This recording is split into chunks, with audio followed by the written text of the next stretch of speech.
सुषमा स्वराज मंचातर्फे रविवार दिनांक 31 मे 2026 रोजी अटल स्मृती केंद्र बोरिवली पश्चिम येथे बिझनेस इकॉनॉमिक्स या विषयातून मुंबई विद्यापीठातून PhD प्राप्त आंतरराष्ट्रीय अर्थकारण विषयाच्या अभ्यासक डॉक्टर गौरी पिंपळे यांचे सकाळी 10 वाजता रशियन अस्वल चालणार की चालवणार याविषयी व्याख्यान झाले। व्याख्यान झाल्यावर उपस्थित श्रोत्यांनी प्रश्न विचारले। त्या प्रश्नांना गौरी पिंपळे यांनी समर्पक उत्तरे दिली।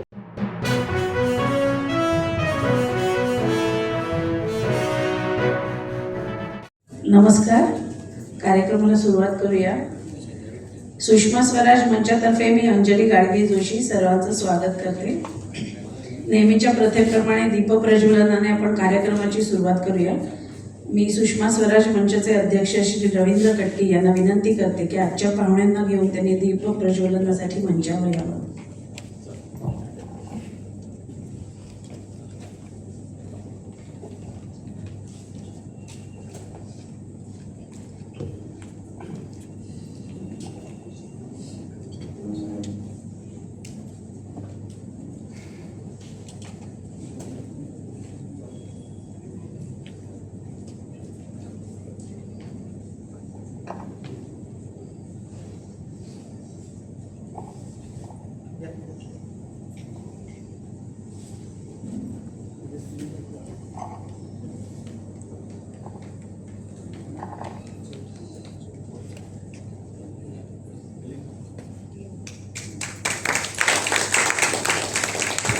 दीपप्रज्वलनासाठी प्रार्थना म्हणूया। भू ज्ञान दीप देवेश स्थाने चात्र स्थिरो भव यावत् सत्रम करिष्यामः तावत् त्वं सन्निधो भव। हे ज्ञानदीपाच्या देवा, तुम्ही या जागी स्थिर राहा। आमचे सत्र सुरू करत आहोत, तोपर्यंत तुम्ही येथे उपस्थित राहून तुमचे सानिध्य आम्हास मिळू दे। मी सर्वांना विनंती करते की स्थानापन्न व्हावं।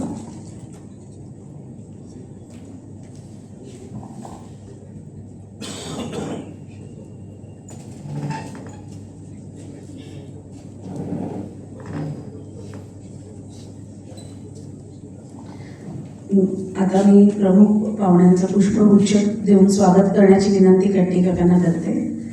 आज आपल्याला अध्यक्ष म्हणून लाभले आहेत ॲडव्होकेट योगिता देशमुख चिटणीस।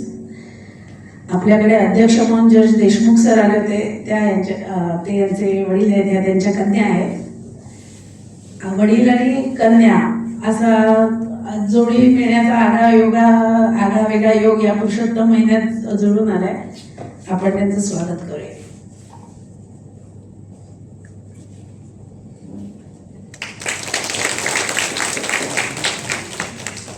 अधिकस्य अधिकम फलम या वचनानुसार गौरीताईंकडून अधिकाधिक व्याख्यानांचा योग आला आहे। या व्याख्यानांमुळे आपल्या कुटुंबाचे त्या भाग झाले आहेत, त्यांचे सुद्धा स्वागत करूया।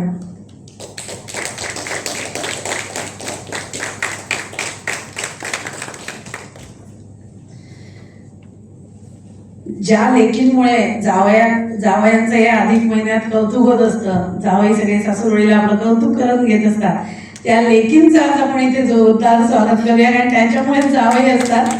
तर आता प्रथेप्रमाणे अध्यक्षांचा परिचय करून देते, त्यानंतर वक्त्यांचा एक औपचारिक परिचय करून देते, मग ॲडव्होकेट योगिता देशमुख त्यांचं मनोगत व्यक्त करून व्याख्यानाला सुरुवात होईल।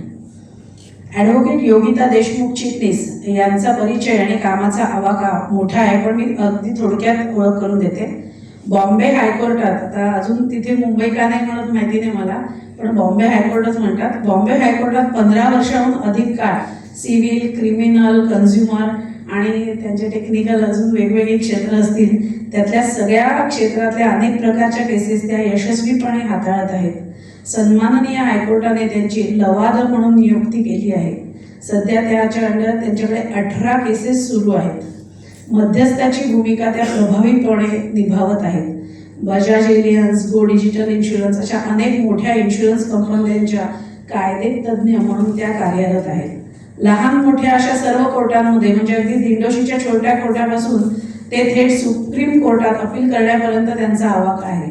त्यांनी सायबर लॉचा डिप्लोमा केला, मग बॅचलर ऑफ लीगल सायन्सची पदवी घेतली आणि मग LLM in human rights and UDHR अशा मोठ्या पदव्या प्राप्त केल्या. हे सगळं असलं तरी त्यांची एक आणखी आगळी वेगळी ओळख माझ्यासाठी पण ती सरप्राईज होती. म्हणजे त्या उत्तम कलाकार आहेत. अमोल पालेकर यांच्या कैरी या आंतरराष्ट्रीय प्रदर्शित चित्रपटात मुख्य भूमिका त्यांनी साकारली होती. सई परांजपे यांच्या कान्सला प्रदर्शित झालेल्या साज चित्रपटातही त्यांनी काम केलं होतं. मराठी TV मालिकांबरोबरच डबिंग आर्टिस्ट म्हणून त्यांनी डिस्नीसाठीही आवाज दिला आहे. अभिनय स्पर्धा, वक्तृत्व स्पर्धा गाजवल्या आहेतच. केंद्र सरकारचा भारताचा बालश्री पुरस्कार त्यांनी रंगमंच कॅटेगरीत सिल्वर म्हणजे रौप्य पदक मिळवून पटकावला आहे. तेजस्विनी हा SNETचा बेस्ट स्टुडंट अवॉर्ड आणि ML दाणोकर कॉलेजचा ओव्हरऑल बेस्ट स्टुडंट अवॉर्ड सुद्धा त्यांनी मिळवलेला आहे. तर अशा हरहुन्नरी कर्तृत्ववान अध्यक्ष आज आपल्याला लाभले आहेत. अनेक मोठ्या ठिकाणी इंटर्न म्हणून सुरुवात करत थेट जस्टिस MM साठे यांची सहाय्यक असा मोठा टप्पा गाठलेल्या योगिताजींचे आपण मनापासून स्वागत करूया. गौरीताईंची तशी ओळख आहेच, पण एक औपचारिक ओळख करून देते. गेल्या वर्षाची सुरुवात आणि सांगता आणि त्यांच्या आयुष्यातलं पहिलं जाहीर व्याख्यान सुद्धा त्यांचं सुषमा स्वराज मंचावरच झालं होतं. तर गेल्या वर्षीची सुरुवात आणि सांगताही त्यांनी केली. म्हणून मग त्यांच्या या वर्षाच्या मध्यवर त्यांचं आपण लेक्चर घेऊन या वर्षीचं पण आपण योग साधून घेतला आहे. त्या अतिशय अभ्यासपूर्ण व्याख्यान अतिशय प्रभावीपणे सादर करतात अशी त्यांची आपल्याला ओळख झालेलीच आहे. पण तरी एक औपचारिक ओळख करून देणं गरजेचं आहे, कारण दरवेळी त्यांच्या ओळखीत नवीन भर पडलेली असते. त्यानुसार ते आता डॉक्टर गौरी पिंपळे झालेल्या आहेत. त्याबद्दल अभिनंदन. तर गौरी प्रताप पिंपळे यांनी बिझनेस इकॉनॉमिक्स या विषयातून मुंबई विद्यापीठातून PhD प्राप्त केली आहे. आंतरराष्ट्रीय अर्थकारण या विषयावर महाराष्ट्र टाइम्स, मुंबई तरुण भारत या वर्तमानपत्रातून तसेच साप्ताहिक विवेक, एकता मासिक, ऑर्गनायझर या नियतकालिकांतून लेख प्रकाशित झाले आहेत. सब्जेक्ट एक्सपर्ट म्हणून TV चॅनल्स G24 तास, सह्याद्री याच्यावर त्या निमंत्रित असतात. गेली 15 वर्ष अकाउंटन्सी या विषयाची प्राध्यापिका म्हणून मुंबईतील HR college of commerce and economics, Lala Lajpatrai college, Bhavans college अशा प्रतिष्ठित महाविद्यालयांचा अनुभव त्यांच्या गाठीशी आहे. लागोपाठ 2 वेळा या मंचावर आपण चायनीज ड्रॅगनची माहिती घेतली. तर आज रशियन बेअर काय म्हणू शकतं ते डॉक्टर गौरीजींकडनं ऐकूया. आता जास्त वेळ घालवत नाही आणि माईक आजच्या अध्यक्षांकडे सुपूर्द करते.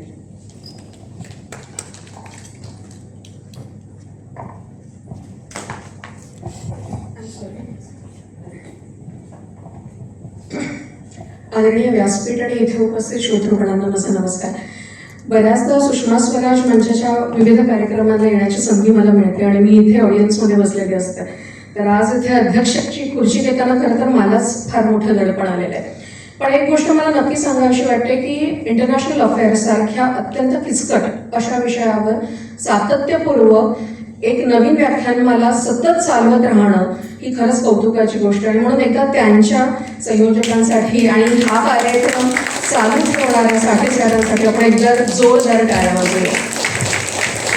दुसरा मुद्दा म्हणजे रशियन अस्वल. आता ते नाचणार की नाचवणार हे पिंपळे मॅडम सांगतीलच, पण रशियन अस्वल आणि रशियाचा संबंध हा अत्यंत गडद आहे आणि तो वेगवेगळ्या विभागांमध्ये विभागित आहे. म्हणजे पहिल्यांदा तो सांस्कृतिक आहे, तो जैविक आहे आणि पाश्चात्य व्यंगचित्रकारांच्या दृष्टीनं सुद्धा तो बघणं तो थोडंसं गरजेचं आहे. तर कार्यक्रमाची सुरुवात करताना मी रशियन अस्वलाबद्दल 2 शब्द बोलू इच्छिते. जैविक कसा, तर तुम्हाला माहिती आहे तो त्यांचा एक रिझर्वियर आहे. या अस्वलांमुळे रशियामधल्या बऱ्याच वनस्पती प्रजाती या जिवंत राहिलेल्या आहेत. आणि दुसरी सगळ्यात महत्त्वाची गोष्ट म्हणजे इतर अस्वलांपेक्षा याचं थोडं वैशिष्ट्य आहे. ते कसं, तर इतर अस्वलांना त्यांच्या हायबर्नेशनच्या पिरियडमध्ये ब्रह्मानंदी टाळी लागलेली असते, पण या अस्वलाचं असं नाही. तिथेही तो अत्यंत सजग आहे. त्याच्या मर्जीशिवाय तुम्ही त्याच्या टेरिटरीमध्ये काहीच करू शकत नाही आणि अत्यंत चतुर, सुज्ञ असा हा अस्वल आहे. रशियाचं राष्ट्रीय प्रतीक असं म्हणून या अस्वलाकडे बघितलं जातं. तो त्यांच्या आस्थेचा विषय आहे. याचं प्रमुख कारण असं आहे त्याचा स्वभाव आणि रशियाला वाटतं की हाच त्यांचा मूळ स्वभाव आहे. तर त्यासाठी सुद्धा त्यांना रशियन अस्वलाबद्दल फार आस्था आहे. दुसरं म्हणजे त्याचा सांस्कृतिक महत्त्व. रशियाच्या अनेक दंतकथांमध्ये किंवा लहान मुलांना सांगितल्या जाणाऱ्या गोष्टींमध्ये जंगलचा राजा कोण असं विचारलं तर आपण सांगतो सिंह वगैरे, तिथं अस्वल म्हणून सांगितलं जातं. याचं कारण आहे त्यांना या अस्वलाबाबत असलेलं प्रीती. दुसरी महत्वाची गोष्ट म्हणजे परकीय व्यंगचित्रकारांनी सुद्धा रशियाला टार्गेट करण्यासाठी बऱ्याचदा या रशियन अस्वलाचा वापर केलेला आहे. अनेक व्यंगचित्रकारांनी रशिया कसा बेभरोशाचा आहे, कसा रानटी आहे, कशा पद्धतीनं दगा देऊ शकतो हे दाखवण्यासाठी या रशियन अस्वलाचा त्यांच्या व्यंगचित्रांमध्ये हवा तसा रशियाला डिवचण्यासाठीचा फायदा करून घेतला. पण गंमत अशी आहे की रशिया कुठलेही अपमान ठेवत नाही, त्याचं तो अभिमानात किंवा गर्वात रूपांतरण करतो. आणि मग साधारण 1980च्या काळात जेव्हा रशियामध्ये ऑलिम्पिक झालं तेव्हा त्यांनी त्यांचा राष्ट्रीय प्रतीक असलेल्या गरुडाला जे त्या लोकांना न देता या अस्वलाच्या छोट्या छोट्या प्रतिकृती बनवल्या आणि तिथल्या जेत्या देशांच्या हातात ठेवल्या आणि अशा पद्धतीने झालेल्या अपमानाचा बदला घेत त्याचं त्यांनी अभिमानात आणि गर्वात रूपांतरण केलं. तर अशा पद्धतीचा हा रशियन अस्वल नाचणार की नाचवणार हे मॅडम सांगणारच आहे आणि त्यामुळे त्यांचा अधिक वेळ न घेता मी माहीत त्यांच्याकडे सुपूर्द करते. धन्यवाद. सुषमा स्वराज मंचाला खूप खूप शुभेच्छा आणि अशाच उत्तम वक्त्यांना आम्हाला ऐकायची संधी मिळो अशी मी इच्छा व्यक्त करते. धन्यवाद.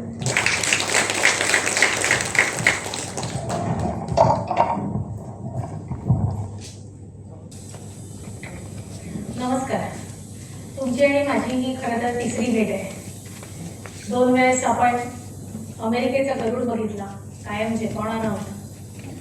आज रशियाचं अस्वल तुमच्यासमोर मांडताना मला खरं तर एक दडपण आलंय, कारण सुषमा स्वराज मंचाचे श्रोते हे खूप अभ्यासू आहेत. त्यांनी वेगवेगळ्या विषयांवरची लेक्चर ऐकलेली आहेत आणि माझ्यासमोर बसलेला जो वयोगट आहे तो नक्कीच माझ्यापेक्षा 15-1 वर्षांनी तरी मोठा आहे. त्यामुळे कदाचित असं होईल माझ्यापेक्षा जास्त तुम्हाला माहिती असू शकतं. पण आपण रशिया जो बातम्यांमध्ये बघतो त्याच्यापेक्षा वेगळा रशिया आज आपण इकडे बघणार आहे एवढं नक्की. रशियन भाषेमध्ये एक म्हण आहे, त्याचा इंग्रजी भाषांतर असं आहे, if you invite a bear to dance, it's not you who decides when the dance is over, it's the bear. ह्या रशियन अस्वलाला त्रास दिलेला आहे अमेरिकेने आणि अमेरिकेने कायम रशियाबद्दल सुडाची भावना ठेवली आणि त्याचा परिणाम असा झाला की आता अमेरिकेच्या हातातून गोष्टी थांबवणं बाहेर गेलेलं आहे, ते पूर्णपणे रशियाच्या हातामध्ये आलेलं आहे. 2007ला म्युनिक सेक्युरिटी कॉन्फरन्स झाली. त्याच्यामध्ये रशियाचे राष्ट्राध्यक्ष पुतिन म्हणाले, I think it is obvious that NATO expansion does not have any relation with the modernization of the alliance itself or with ensuring security in Europe. On the contrary, it represents a serious provocation that reduces the level of mutual trust. And we have the right to ask, against whom is this expansion intended? And what happened to the assurances our Western partners made after the dissolution of the Warsaw Pact? Where are those declarations today? No one even remembers them. But I will allow myself to remind this audience what was said. I would like to quote the speech of NATO General Secretary Mr. Warner in Brussels on 17 May 1990. He said at that time that the fact that we are ready not to place a NATO army outside of Germany territory gives the Soviet Union a firm security guarantee. Where are these guarantees? Soviet युनियनला आश्वासन दिलं होतं की नेटोचं expansion जर्मनीच्या बाहेर होणार नाही. NATO North Atlantic Treaty Organization हे एक सिक्युरिटीसाठी संरक्षणासाठी एकत्र आलेली एक संस्था त्यांनी स्थापन केली होती अमेरिकेच्या वर्चस्वाखाली, अमेरिकेच्या अधिपत्याखाली. अमेरिका आणि युरोपीय देशांची संघटना ही त्यांच्या राष्ट्रीय संरक्षणासाठी एकत्र आलेले देश होते आणि त्याच्यामध्ये कोणत्याही एका देशावर केलेला हल्ला हा संपूर्ण नाटो समुदायावर केलेला हल्ला आहे असं मानण्यात येईल, असं सांगण्यात आलं, असं ठरवलं गेलं. आणि त्याच्यामुळे कोणावरही झालेला हल्ला असेल तर अमेरिका लगेच धावत पळत यायची. आणि 1949ला जेव्हा नेटो अस्तित्वात आली तेव्हा रशिया आणि अमेरिकेचं शीतयुद्ध सुरू होतं. दुसरं महायुद्ध 45ला संपलेलं होतं. त्याच्यामुळे मिलिटरी सुपर पॉवर कोण याच्यामध्ये दोघांमध्ये वरचढ सुरू होती. आणि तेव्हा 1955ला या नेटोला टक्कर देण्यासाठी रशियाने वॉर्सो पॅक्ट अस्तित्वात आणला.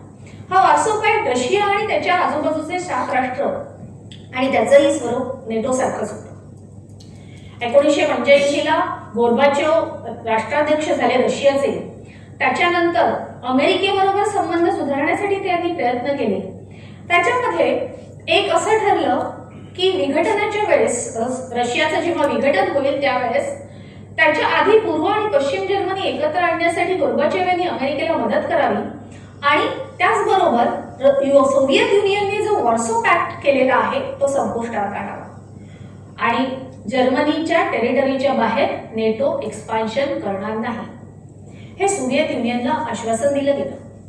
पण सोव्हिएत युनियनने स्वतः दिलेला शब्द पाळला. जसं रशियाचं विघटन झालं तसं वॉर्सो पॅक्ट संपुष्टात आला. पण नेटोचं एक्सपान्शन मात्र होत राहिलं.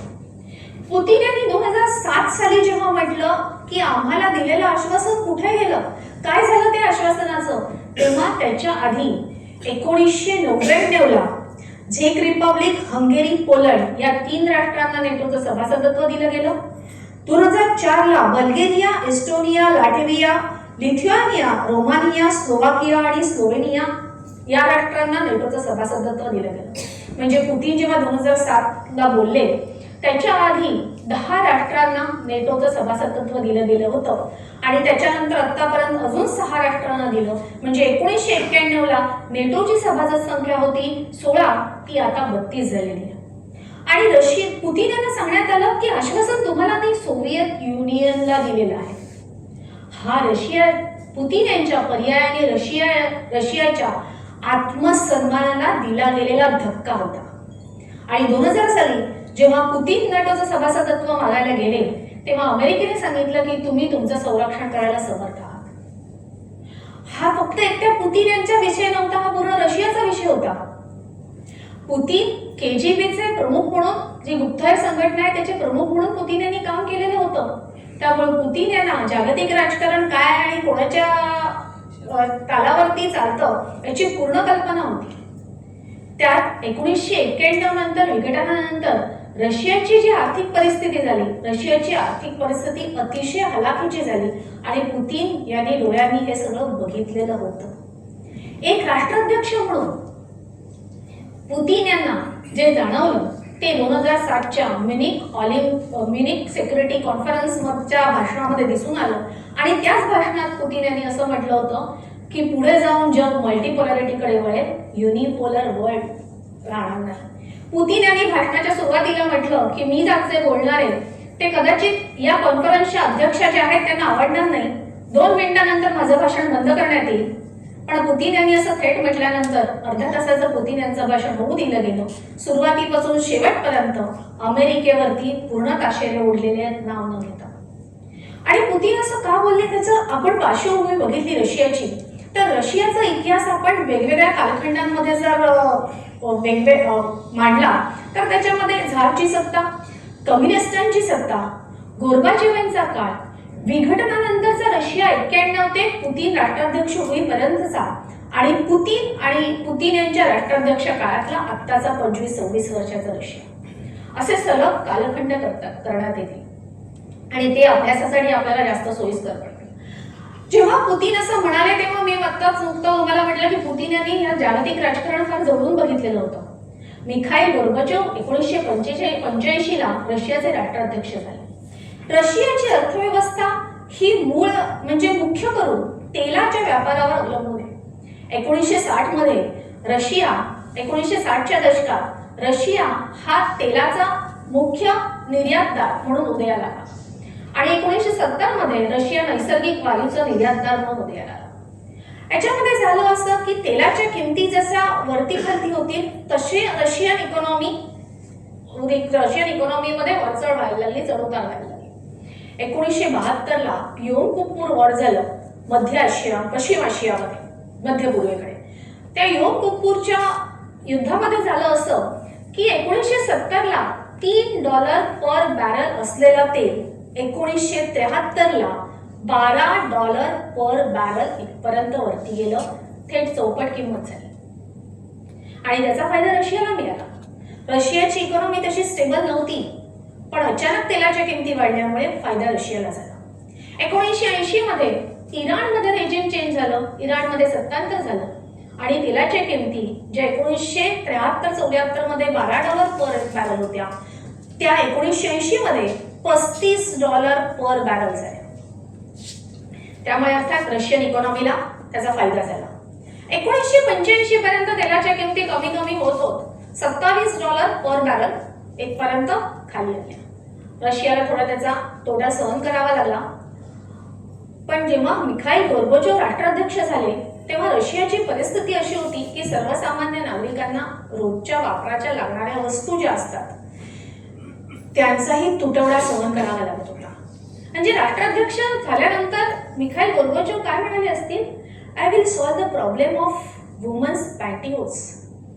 स्त्रियांच्या अंतर्वस्त्राचे मी प्रॉब्लेम सोडवीन. ही गोष्ट एखाद्या राष्ट्राध्यक्षाला जाहीररित्या बोलायला लागते म्हणजे त्या देशाची इकॉनॉमी किती ढासळलेली असेल याचा आपल्याला अंदाज येतो.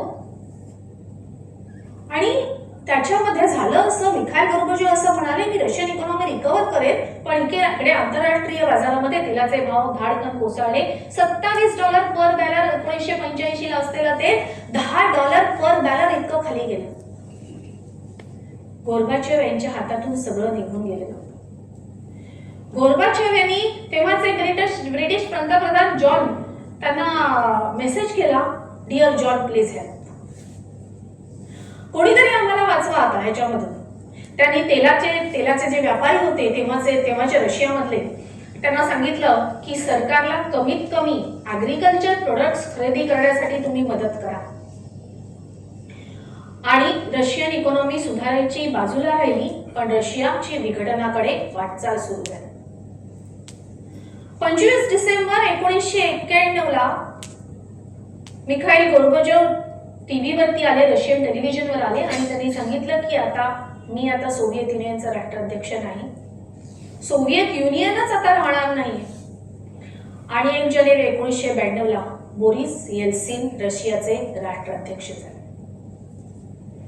बोरिस येल्सिन राष्ट्राध्यक्ष झाल्यानंतर रशियामध्ये परिस्थिती अशी होती की आधीच्या कम्युनिझम मध्ये असलेली स्टेट कंट्रोल इकॉनॉमी जी होती ती विघटनानंतर अचानक फ्री मार्केट इकॉनॉमी झाली.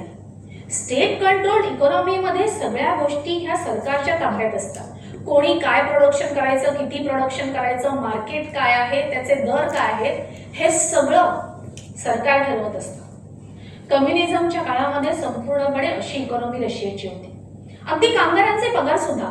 इंडस्ट्रियलायझेशन जसं अमेरिकेत झालं तसं रशियामध्येही झालं, पण अमेरिकेमध्ये कॅपिटलिझम असल्यामुळे त्या इंडस्ट्रियलायझेशनचे फायदे सर्वसामान्य नागरिकांना मिळाले.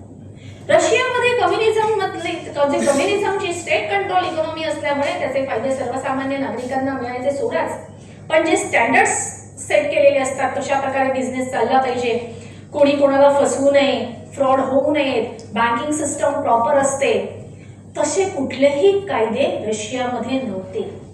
सगळं कम्युनिस्टांच्या ताब्यात होतं, एकदा सगळं सरकारच्या ताब्यात होतं, किंवा सरकारी हस्तकांच्या ताब्यात होतं, किंवा तेल व्यापाऱ्यांच्या ताब्यात होतं. त्यांना ऑलिगार्क्स म्हटले जातात. आणि अशी इकॉनॉमी IMF आणि वर्ल्ड बँकेने सांगितलं की विघटनानंतर तुम्हाला फ्री मार्केट इकॉनॉमी करावी लागेल.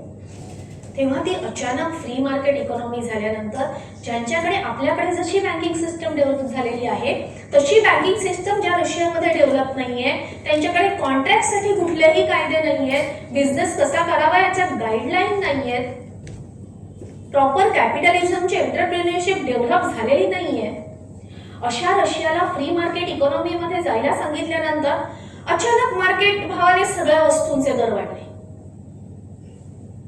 तेलाच्या किमतीवरती सरकारचा कंट्रोल होता म्हणून तेल फक्त स्वस्त दरात मिळत होतं आणि त्यात तेलाच्या किमती या आंतरराष्ट्रीय बाजारामध्ये फार वाढलेल्या नव्हत्या. त्याच्यामुळे तिथूनही रशियाला विशेष प्रॉफिट होत नव्हता. त्यास डिसइंटिग्रेशन नंतर सोव्हिएत युनियनची असलेली कर्ज ही सगळी रशियाच्या डोक्यावर आली. आणि शिवाय सोव्हिएत युनियनचं विघटन झाल्यानंतर एकूण 15 राष्ट्र अस्तित्वात आली, त्यातला एक रशिया, आणि त्या रशियाने उरलेल्या 14 राष्ट्रांना मदत करावी असं ठरलं. रशियाची मुळात स्वतःची इकॉनॉमी तेवढी स्ट्रॉंग नव्हती.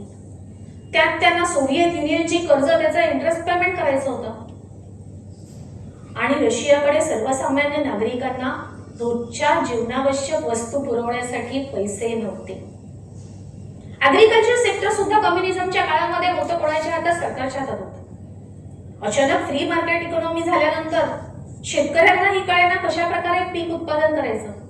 खरं तर रशिया हा शेतीदृष्ट्या बऱ्यापैकी संपन्न देश आहे, पण तरीही शेतकऱ्यांनाच कळेना कशा प्रकारे उत्पादन घ्यायचं आणि काय करायचं. त्यात रशियामध्ये दुष्काळ पडला. इकॉनॉमी रिकव्हर होण्याच्या ऐवजी दिवसेंदिवस परिस्थिती अतिशय ढासळत गेली, हाताबाहेर गेली. 1998 ला पूर्ण इकॉनॉमी कोलॅप्स झाली. पण तोपर्यंत IMF आणि वर्ल्ड बँकेचे जे ऍडवायझर्स होते ते सल्ला देत होते, तुम्ही फ्री मार्केट इकॉनॉमी करा आणि त्याच्याप्रमाणे संपूर्ण देश चालेल. म्हणून तिथे IMF आणि वर्ल्ड बँक आणि त्याच्याबरोबर US ट्रेजरीचे काही ऍडवायझर रशियामध्ये बसून पॉलिसीज हँडल करत होते. 1995 ला IMF ने रशियाला याच्यामधून बाहेर पडण्यासाठी कर्ज देऊ केलं.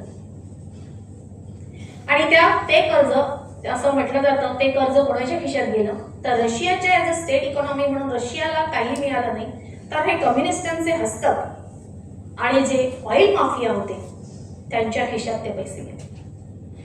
रशियन नागरिकांची वाताहत तशीच चालू होती. बोरिस येल्सिन राष्ट्राध्यक्ष झाल्यानंतर, असं म्हटलं जातं म्हणण्यापेक्षा सगळ्यांनाच माहिती आहे जवळजवळ जगामध्ये, बोरिस येल्सिन हे नशेच्या आहारी 24 तास असायचे. जी व्यक्ती नशेच्या आहारी आहे ती व्यक्ती देशासाठी काय निर्णय घेणार आहे? बोरिस येल्सिन राष्ट्राध्यक्ष झाल्यानंतर रशियाचा जो मूळ जे इकॉनॉमी सांभाळण्याचं क्षेत्र आहे, एनर्जी सेक्टर, ऑइल आणि नॅचरल गॅस, त्याच्यामध्ये कोण नक्की ऑइल चोरून देतंय आणि कुठे कोणाला विकतंय हे कळायला मार्ग नव्हता. म्हणजे ऑइल विक्रेत्यांच्या टोळ्या रशियामध्ये निर्माण झाल्या होत्या आणि त्यांच्या हातात हा सगळा पैसा जात होता. बोरिस येल्सिनने ऑइल इंडस्ट्रीला सुधारण्यासाठी त्याच्यामध्ये एक इंडस्ट्रियलिस्ट अल्केपेरोव, त्यांना वेस्टर्न ऑइल कंपन्यांबरोबर काम करण्याचा अनुभव होता. त्यांना बोलावून घेतलं आणि ऑइल मिनिस्ट्री दिली. त्यांनी सांगितलं, वेस्टर्न ऑइल कंपन्या ज्या आहेत त्या फार वेगळ्या प्रकारे काम करतात. खास करून अमेरिकन ऑइल कंपन्या किंवा ब्रिटिश पेट्रोलियम, मिडल ईस्ट मध्ये नव्याने उदयाला आलेल्या, त्यांची काम करण्याची पद्धत फार वेगळी आहे. रशियाला ती पद्धत स्वीकारावी लागली.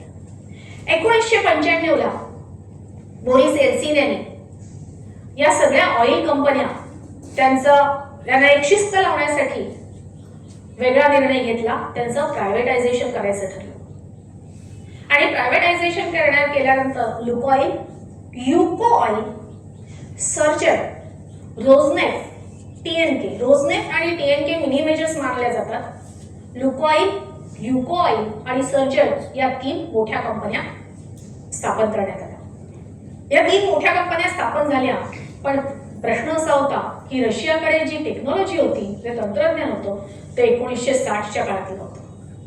आणि तोपर्यंत इकडे अमेरिकेमध्ये ऑइल इंडस्ट्रीमध्ये खूप मोठे बदल झाले होते. अमेरिका शेल ऑइलकडे चाललेली होती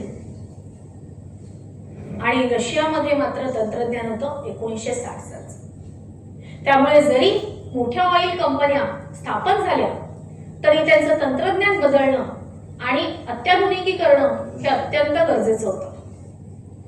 त्याच्यासाठी अमेरिकी कंपन्यांना बोलवण्यात आलं. पण झालं असं की अमेरिकी कंपन्या हात वरती करून निघून गेले, कारण 80% बर्फाळ असलेला प्रदेश, त्याच्यामध्ये काम करायचं कसं हे अमेरिकन कंपन्यांना कळलं नाही. त्यात येल्सिन सरकारच्या काळात वाढलेला भ्रष्टाचार हे सगळ्यात मोठं कारण होतं आणि अमेरिकन कंपन्या रशियामधून निघून गेल्या. पण जे काय करायचं होतं ते आता रशियन इंजिनियर्सनाच करायचं होतं. ऑइल इंडस्ट्री पण डेव्हलप करायची. आणि या 3 कंपन्यांमधल्या लुकोइल, युको आणि सर्जर, याच्यामधल्या लुकोइल आणि सर्जर या रशियन ऑइल व्यापाऱ्यांनी सांभाळल्या आणि त्याच्यामधून जे उत्पादन येईल ते आंतरराष्ट्रीय बाजारात विकलं. पण तसाही त्याचा रशियाला विशेष फायदा झाला नाही. 1996ला बोरिस येल्सिन हे निवडणुकीला सामोरे गेले. तेव्हा निवडणुकीला सामोरं जाण्यासाठी येल्सिन यांच्याकडे पैसे नव्हते. येल्सिन यांनी काय केलं, या ऑइल कंपन्यांचे जे शेअर होते ते लोन फॉर शेअर्स म्हणून डिक्लेअर केले. म्हणजे पब्लिक कडून लोन घ्यायचं, त्याच्या बदल्यात त्यांना शेअर्स द्यायचे आणि जर सरकार ते लोन परत करू शकलं नाही तर ते शेअर्स म्हणजे मालकी हक्क पब्लिकचा. इथे याच्यामध्ये रशियामध्ये मिखाईल खोर्डोवस्की यांचा एक ऑइल इंडस्ट्रीमध्ये उदय झाला. मिखाईल खोर्डोवस्की हे व्यक्तिमत्व अतिशय महत्वाकांक्षी होतं. मेंडेलिन स्कूल ऑफ केमिस्ट्री मधून ग्रॅज्युएट झालेले मिखाईल खोर्डोवस्की कॉलेजमध्ये असल्यापासून रशियामधला आपण टॉपचा इंडस्ट्रियलिस्ट होऊ अशी स्वप्न बघत होते. त्यांनी मेंडेलिन स्कूल ऑफ केमिस्ट्री मध्ये शिकत असताना एका कम्युनिस्ट ऑर्गनायझेशनची लीडरशिप केली. पण त्या कम्युनिस्ट ऑर्गनायझेशनला त्यांनी कमर्शियल ऑर्गनायझेशन मध्ये बदललं. इतकं त्यांचा व्यवहाराच्या बाबतीत ते आपण म्हणू फार हुशार होते. त्याच्यानंतर त्यांनी कम्प्युटरचा बिझनेस सुरू केला 80च्या दशकात. मग फायनान्स सेक्टर फार मोठ्या प्रमाणावर उदयाला आलं 90च्या दशकामध्ये. तेव्हा त्यांनी बँक उघडली आणि त्या बँकेमधून फंडिंग केलं रशियन सरकारला.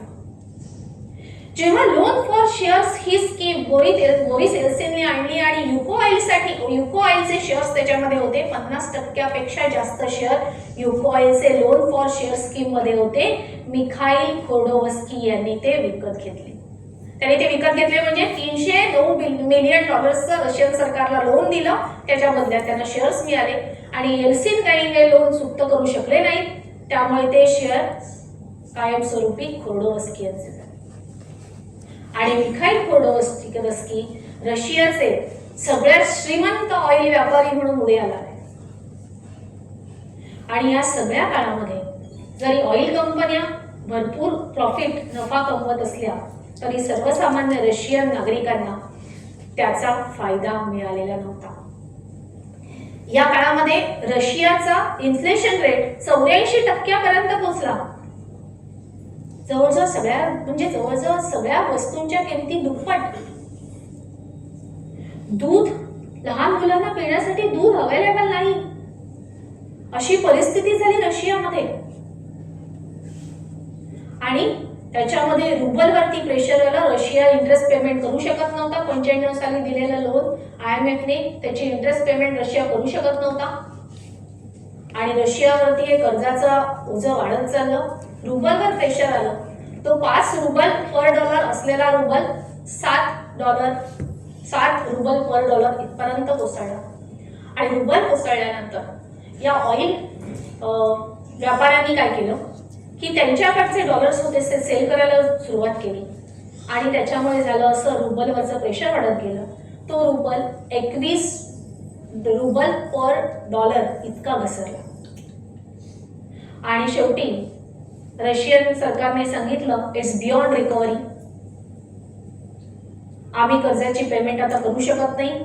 जे सोव्हिएत युनियन मधून वेगळे झालेले राष्ट्र आहेत त्यांना कुठल्याही प्रकारची मदत करू शकत नाही.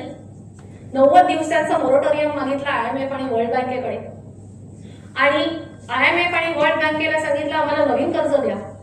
ह्या कर्जाच्या गोष्टी जेव्हा वर्ल्ड बँकेमध्ये सुरू होत्या तेव्हा वर्ल्ड बँकेचे काही अधिकारी सांगत होते की रशियाला कर्जाची गरज काय आहे. म्हणे मॉस्कोमध्ये वीकेंडला जाऊन बघा, मर्सिडीजचा ट्रॅफिक जाम झालेला असतो. मग ह्या मर्सिडीजचा ट्रॅफिक जाम करणारे रशियन कोण होते तर हे जे कम्युनिस्टांचे हस्तक आणि ऑइल माफिया. पण सर्वसामान्य नागरिकांची परिस्थिती वाईट होती. $22.6 बिलियन कर्ज रशियाला दिलं गेलं. 1998ला रशियाची इकॉनॉमी पूर्ण कोसळली. $22.6 बिलियन कर्ज जागतिक बँकेने रशियाला दिलं आणि त्याच्यामधून रशिया सुधारेल अशी एक अपेक्षा व्यक्त केली. पण याच्यामधले असं म्हटलं जातं की अर्धाधिक पैसे हे ऑइल माफिया आणि या कम्युनिस्टांच्या हस्तकांनी सायप्रस आणि स्वित्झर्लंडच्या बँकेमध्ये वळवले. IMFचे एक्स डायरेक्टर जोसेफ स्टिग्लिस यांचं वाक्य आहे की म्हणे रशियाला हे पैसे देण्यापेक्षा थेट सायप्रस आणि स्वित्झर्लंडच्या बँकेमध्ये जर जमा केले असते तर जास्त चांगलं झालं असतं.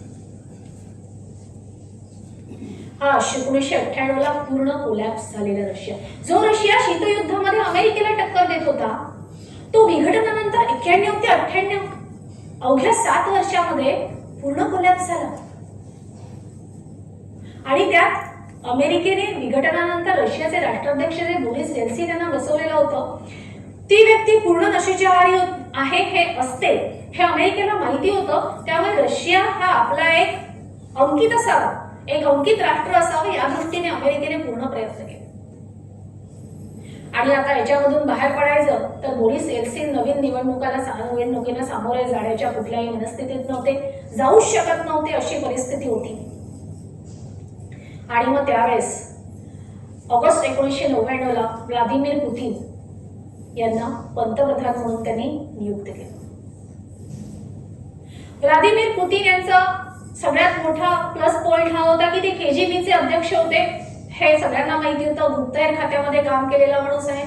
त्याच्यानंतर नवीन रशियाचं जे गुप्तहेर खातं होतं FSB, याचेही अध्यक्ष काही काळ पुतिन होते. त्याच्यानंतर पुतिन सेंट पीटर्सबर्गचे डेप्युटी मेयर होते आणि 97 पासून ते कोणत्याही राजकीय पोझिशनवरती नव्हते. आणि अचानक 99 मध्ये पुतिन यांना बोरिस येल्सिन यांनी प्राईम मिनिस्टर म्हणून जाहीर केलं. आणि नंतर परिस्थिती चिघळत गेल्यानंतर बोरिस येल्सिन यांनी राजीनामा दिला आणि पुतिन हे रशियाचे राष्ट्राध्यक्ष झाले जानेवारी 2000 मध्ये. पुतिन यांच्यासमोर सगळ्यात मोठं आव्हान रशियन इकॉनॉमीला वळण लावणं हे होतं. रशियाला एक राष्ट्र म्हणून उभं करणं आणि ते आर्थिकदृष्ट्या संपन्न असतं. त्याच्यामध्ये जेव्हा पुतिन कोणत्याही राजकीय किंवा गुप्तहेर संघटनेच्या पदावर नव्हते, त्याच्यामध्ये पुतिन यांनी सेंट पीटर्सबर्ग मायनिंग इन्स्टिट्यूटमध्ये PhD साठी एनरोल केलं होतं. आणि त्यांचे जे गाईड होते, मी त्यांचं नाव विसरले, त्यांचा रशियामध्ये किती कोणकोणत्या प्रकारची एनर्जी कशा प्रकारे आहे, ऑइल, गॅस आणि क्रिटिकल मिनरल्स याचा अभ्यास जबरदस्त होता. 1999ला जेव्हा पुतिन यांना प्राईम मिनिस्टर म्हणून डिक्लेअर केलं, तेव्हा पुतिन यांचा ॲज अ डॉक्टरल स्टुडंट म्हणून रिसर्च पेपर पब्लिश झाला होता नॅचरल मायनिंग रिसोर्सेस मध्ये. त्याच्यामध्ये पुतिन यांनी रशियाची इकॉनॉमी रिकव्हर करायची असेल तर त्याला तेल आणि नैसर्गिक वायू हे जे रशियाकडे उपलब्ध आहे त्याचा वापर करून रशियाची इकॉनॉमी रिकव्हर सहज करता येईल असं त्या रिसर्च पेपरमध्ये लिहिलं होतं. आणि 2000 मध्ये पुतिन यांच्या हातात सत्ता. पुतिन यांच्या हातात सत्ता आल्यानंतर पुतिन यांनी सगळ्यात पहिल्यांदा काय केलं तर जे ऑइल ऑलिगार्क्स होते, तेलाचे व्यापारी होते, तेलाचे व्यापारी म्हणण्यापेक्षा तेलाचे माफियाच तयार झालेले होते रशियामध्ये, त्या ऑइल ऑलिगार्क्सना बोलवलं आणि सांगितलं की इथे कोणीही किंग मेकर होणार नाही. जो व्यापार होईल तेलाचा तो फक्त नॅशनल इंटरेस्ट, राष्ट्रीय हित प्रथम राखून केला जाईल. आणि त्याच्यामध्ये 2 ऑलिगार्कनी पुतिन यांना नकार दिला, त्यांना रशिया बाहेर पाठवलं गेलं. रोजनेफ्ट ही state owned oil company Putin यांनी पूर्णपणे ताब्यात घेतली. बाकीच्या लुकोइल आणि सर्जट चालू होत्या. त्याच्यामध्ये युको ऑइल जी मिखाईल खोर्डोवस्की यांनी विकत घेतलेली होती, त्या खोर्डोवस्की यांनी पुतिन राष्ट्राध्यक्ष झाले त्या काळामध्ये वेस्टर्न ऑइल कंपन्यांबरोबर करार करायला सुरुवात केली. फॉरेन फंडिंग, फॉरेन इन्व्हेस्टमेंट, त्याच्यामध्ये त्यांची इच्छा होती की युको ऑइलला वेस्टर्न स्टॉक एक्सचेंजमध्ये लिस्ट करायचं. पण हे करत असताना खोर्डोवस्की यांनी ओपन रशिया फाउंडेशन नावाची एक NGO काढली, ह्युमन राईट्स असोसिएशन. त्याला फॉरेन फंडिंग होती आणि या NGO मार्फत पुतिन यांच्या विरुद्ध देश पेटवायला सुरुवात केला. 2003 मध्ये रशियाची पार्लमेंट डुमामध्ये एक ठराव पास झाला, ज्या ठरावाला पुतिन यांची संमती नव्हती, पण खोर्डोवस्कीनी तो आणला होता आणि त्या पार्लमेंट मेंबरनी तो मांडला डुमामध्ये आणि तो संमत झाला. पुतिन यांना धोक्याची घंटा जाणवली. खोर्डोवस्की हे प्रेसिडेन्शियल डेमोक्रेसी सोडून पार्लमेंटरी डेमोक्रेसी आणण्यासाठी प्रचंड अनुयायी होते आणि ते स्वतःला एक त्याचा कॅन्डिडेट मानत होते पार्लमेंटरी डेमोक्रेसीच्या इलेक्शनसाठी. त्या दृष्टीने त्यांनी सगळीकडून पावलं उचलायला सुरुवात केली. वेगवेगळ्या प्रसारमाध्यमांना मुलाखती देणं, वेगवेगळे त्यांच्याबद्दलचे आर्टिकल छापून आणणं. आणि पुतीन यांना समजलं की देश अस्थिर करण्याचा हा फॉरेन फंडिंगच्या मार्फत असलेला डाव आहे. जुलै 2003 मध्ये खोर्डोवस्की यांच्या बरोबर काम करणारे मोठे अधिकारी होते, त्यांना अटक करण्यात आली. फायनान्शियल फ्रॉड आणि देशहिताविरोधी कारवाया करतायत म्हणून. आणि ऑक्टोबर 2003 मध्ये जेव्हा खोर्डोवस्की पुन्हा रशियामध्ये आले, मधल्या काळामध्ये ते रशियामध्ये नव्हते, रशियामध्ये आले तेव्हा FSB रशियाच्या गुप्तहेर संघटनेने त्यांना हेलिकॉप्टर उतरल्या अटक केली आणि त्यांना तुरुंगात टाकण्यात आलं. त्यांच्यावर केस चालली, त्यांना अटकेतच ठेवण्यात आलं. 2013 मध्ये पुतीन यांनी त्यांना माफ केलं आणि रशियाच्या बाहेर जाण्यासाठी सांगितलं. आता ते लंडनमध्ये आहेत असं मानलं जातं. पण फॉरेन फंडिंग वापरून रशियाचं सरकार अस्थिर करण्याचे जे प्रयत्न झाले ते पुतीन यांनी पूर्णपणे मोडून काढले. त्याचं कारण असं होतं, जर सरकार अस्थिर झालं असतं तर पुतीन जे देशाची इकॉनॉमी रिकव्हरी होण्यासाठी प्रयत्न करतायत त्या पूर्ण प्रयत्नांवरती पाणी टाकलं गेलं असतं आणि हे पुतीन यांना नको होतं. पुतीन यांनी ऑइल इंडस्ट्रीकडे पूर्णपणे त्याचं प्राधान्य देऊन त्याच्यामध्ये बदल केले, त्यांच्या ऑइल इंडस्ट्रीच्या कामकाजामध्ये बदल केले की जेणेकरून रशियाला त्याचा जास्तीत जास्त फायदा होईल. सगळ्यात जवळ असलेला युरोप, या युरोपमध्ये तेल आणि गॅस पुरवण्यासाठी थेट पाईपलाईन टाकायचं काम पुतीन यांनी केलं. आणि ते पाईपलाईन टाकताना पण North Stream 1, North Stream 2 pipeline टाकतानाही अमेरिकेचा प्रचंड विरोध होता. तेव्हाच्या अमेरिकेच्या फॉरेन मिनिस्टर कोंडोलिझा राईस यांनी म्हटलं की पुतीन हे तेलाचा शस्त्रासारखा वापर करतात. ज्यांची इकॉनॉमी जी तेलावरच मुख्य अवलंबून आहे ते तेलाचाच जास्त व्यापार करणार, त्याच्यामध्ये शस्त्रासारखा वापर हा प्रश्न आला नाही. पण पुतीन जे डेव्हलपमेंट करत होते की तेल जास्तीत जास्त आंतरराष्ट्रीय बाजारात विकण्यासाठी, त्याचाही अमेरिकेला त्रास होतो. आणि त्यात पुतीन यांनी केलं काय, ह्या पाईपलाईन टाकल्याच पण 2014 मध्ये युक्रेनचा क्रिमिया हा भाग स्वतःच्या ताब्यात घेतला. क्रिमिया हा रशियाला जिओपॉलिटिकली खूप महत्वाचा भाग आहे. जर तुम्ही ह्याच्यामध्ये मॅपमध्ये बघितलं तर रशियासाठी किती महत्वाचं आहे तुमच्या लक्षात येईल. आणि 2014ला क्रिमिया घेतला म्हटल्यानंतर अमेरिकेने आणि युरोपीय राष्ट्रांनी रशियावरती सँक्शन्स टाकले. रशियावर सँक्शन टाकले. तर सँक्शन्स टाकल्यानंतर होतं काय, डॉलरमध्ये व्यवहाराला बंदी येते, डॉलरच्या व्यवहाराला बंदी येते. त्याचबरोबर ज्या फायनान्शियल इन्स्टिट्यूशन्स आहेत त्या तुम्हाला डॉलरमध्ये कुठलाही लोन वगैरे देत नाही, फॉरेन इन्व्हेस्टमेंट येत नाही. म्हणजे तुमचा कॅपिटल मार्केटचा जो फ्लो असतो तोही थांबवला जातो. तुम्ही स्विफ्ट पेमेंट सिस्टम, जी डॉलर बेस्ड पेमेंट सिस्टम आहे त्याच्यामधून बाहेर पडता. आणि अशा प्रकारे पुतीन यांच्यावरती 400 सँक्शन्स तेव्हा लावले गेले 2014 मध्ये. पुतीन यांनी सांगितलं पायवॉट टू ईस्ट, केंद्रबिंदू पूर्वेकडे. आणि पुतीन यांनी चीन बरोबरचे संबंध सुधारले, चीन बरोबर मोठमोठे व्यापारी करार केले. आणि जी रशियाला ऑइल इंडस्ट्रीसाठी जी नवीन इन्व्हेस्टमेंट हवी होती ती इन्व्हेस्टमेंट चीनने युआनमध्ये दिली. पब्लिक प्रायव्हेट पार्टनरशिप वाढत गेले. आणि त्याच्यामुळे त्याचबरोबर बाकीचे टॅक्सेशन रिफॉर्म्स म्हणा, ब्युरोक्रेसीमध्ये रिफॉर्म्स म्हणा, कॅपिटल रिफॉर्म्स म्हणा, असे बऱ्याच प्रकारचे रिफॉर्म्स केले. आणि अमेरिकेने जरी सँक्शन टाकले असले तरी रशिया ताठ मानेने उभा राहील एवढी काळजी घेतली. आता इथे अमेरिकेने सँक्शन्स टाकल्यानंतर सर्वसामान्यपणे होतं काय की त्या देशाच्या अर्थव्यवस्थेवरती विपरीत परिणाम होतो. पण रशियावर टिकली कशी? रशिया टिकली कशी? त्या सँक्शन मधून मार्ग काढून. जिकडे नॉन सँक्शन्स गोष्टी असतात त्याला त्यांनी जास्त प्राधान्य दिलं.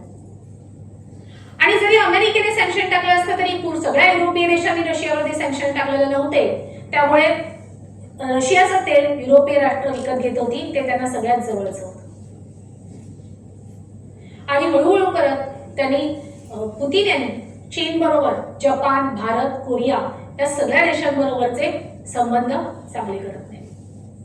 रशियाला एक ॲडव्हान्टेज असा मिळतो की रशियामध्ये झाला जेव्हा आपण बघितलं 1998ला फायनान्शियल क्रायसिस आले, त्याच्या आधी परदेशी कंपन्या रशियामध्ये मोठ्या प्रमाणावर आल्या होत्या.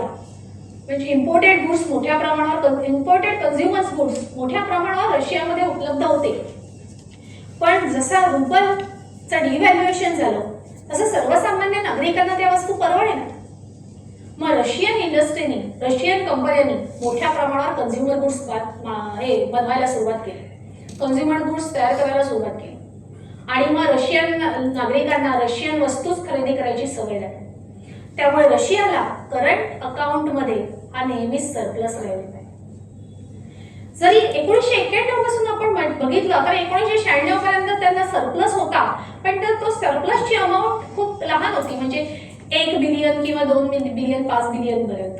त्याच्यामध्ये ते सावरू शकत नव्हते कारण त्यांना आधी घेतलेलं सोव्हिएत युनियनचं लोन होतं आणि त्याचबरोबर बाकीच्या राष्ट्रांना मदत करायची होती. त्यात 97-98ला जेव्हा इकॉनॉमी पूर्ण कोलॅप्स झाली तेव्हा रशियाचा एक्सपोर्ट हा इम्पोर्टपेक्षा कमी झाला आणि तिकडे त्यांना डेफिसिट झाला. पण जेव्हा पुतिन यांच्या ताब्यात रशिया आली आणि रशियाचं पुन्हा करंट अकाउंट सरप्लसमध्ये गेलं, त्याचे आकडे खूप इंटरेस्टिंग आहेत. 2000 साली 98ला ज्यांच्याकडे डिफिसिट होता करंट अकाउंटमध्ये, इम्पोर्ट जास्त आणि एक्सपोर्ट कमी होता, तर 1998ला $46 बिलियन रशिया सरप्लसमध्ये आहे.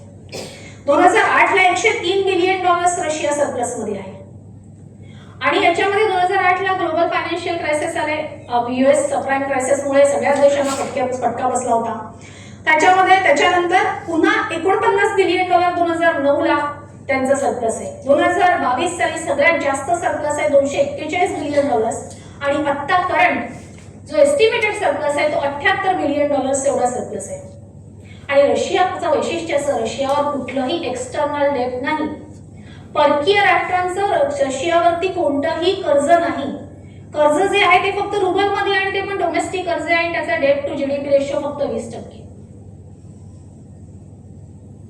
याच्यामध्ये मिखाईल गोर्बाचोव्ह यांनी जेव्हा ओपन रशिया फाउंडेशन स्थापन करून एनजीओच्या मार्फत पुतिन यांना आव्हान दिलं आणि रशियाचं सरकार अस्थिर करण्याचा प्रयत्न केला, तेव्हा पुतिन यांच्या लक्षात आलं की जेव्हा फॉरेन फंडिंग येते ती फॉरेन फंडिंग सरकार नुसतं अस्थिर करत नाही तर सरकारच्या बाबत अविश्वासाची भावना लोकांच्या मनामध्ये निर्माण करते. 2007च्या म्युनिक सिक्युरिटी कॉन्फरन्समध्ये पुतिन यांनी म्हटलंय, I can and I think that it is clear for all that when these non-governmental organizations are financed by foreign governments, we see them as an instrument that foreign states use to carry out their Russian policies. That is the first thing. The second, in every country, there are certain rules for financing, shall we say election campaigns. Financing from foreign governments, including within governmental campaigns, proceeds through non-governmental organizations. And who is happy about this? Is this normal democracy? It is secret financing, hidden from society. Foreign funding घेऊन या ज्या NGOs काम करतात त्या NGO कसं काय एखाद्या राष्ट्राची पॉलिसी ठरवू शकतात, धोरणं ठरवू शकतात, ती त्यांच्याप्रमाणे ठरवणार.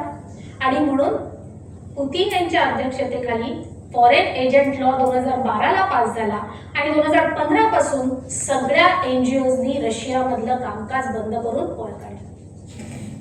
त्याच्यामध्ये सोरोस एनजीओ ओपन सोसायटी आहे, फोर्ड फाउंडेशन आहे, बिल गेट्स फाउंडेशन आहे, ग्रीन पीस आहे, BBC सारखे मीडिया आहे, कोणीही रशियामध्ये आता कार्यरत नाही. त्याच्याऐवजी रशियामध्ये प्रेसिडेन्शियल ग्रँट फाउंडेशन चालू झाली. स्वतः प्रेसिडेंटच्या नावाने ही ग्रँट दिली जाते आणि ती ग्रँट एनजीओजना दिली जाते आणि ते एनजीओज सरकारला हव्या त्या पद्धतीने काम करतात. म्हणजे रशियामध्ये एनजीओ नाही आहेत का? रशियामध्ये एनजीओ आहेत, पण त्या रशियन सरकारच्या फंडिंगच्या आहेत. फॉरेन फंडिंगने देशविरोधी कारवायाच जास्त होतात हे पुतिन यांचं ऑब्झर्वेशन होतं आणि ते 2007 साली त्यांनी म्हटलं होतं, ते 2015ला त्यांनी पूर्णपणे एनजीओज वरती बंदी घातली. म्हणजे नुसती रशियाची इकॉनॉमी जर आपण विचार करतोय तर त्या इकॉनॉमीचे धागेदोरे बघताना सोशल अनरेस्ट होऊ नये याचीही काळजी घेतली गेली पाहिजे. आणि ते एक राष्ट्राध्यक्ष म्हणून पुतिन यांनी जबाबदारीने ती गोष्ट पार पाडलेली आहे. जेव्हा रशियाचं विघटन झालं त्याच्या आधीचा जो सोव्हिएत युनियन होता ती दुसऱ्या क्रमांकाची अर्थव्यवस्था होती $2.66 ट्रिलियन. पण जेव्हा विघटन झालं तेव्हा रशियाची इकॉनॉमी फक्त $430 बिलियन इतकी होती. आणि जेव्हा रशियाची इकॉनॉमी कोलॅप्स झाली 1998ला तेव्हा ती $230 बिलियन पर्यंत खाली आली. GDP $230 बिलियन पर्यंत खाली आलेला. त्याच्यानंतर पुतिन राष्ट्राध्यक्ष झाल्यानंतर 2000 साली हळूहळू काळात परत तो $470 बिलियन ला गेला आणि मग $1 ट्रिलियन आणि आता रशियाची इकॉनॉमी पुन्हा $2.66 ट्रिलियन इथपर्यंत पोहोचलेली. याच्यामध्ये जेव्हा आपण रशियाचा फॉरेक्स रिझर्व्ह बघतो तेव्हा रशियाचा फॉरेक्स रिझर्व्ह हा नेहमीच चांगला राहिलेला आहे.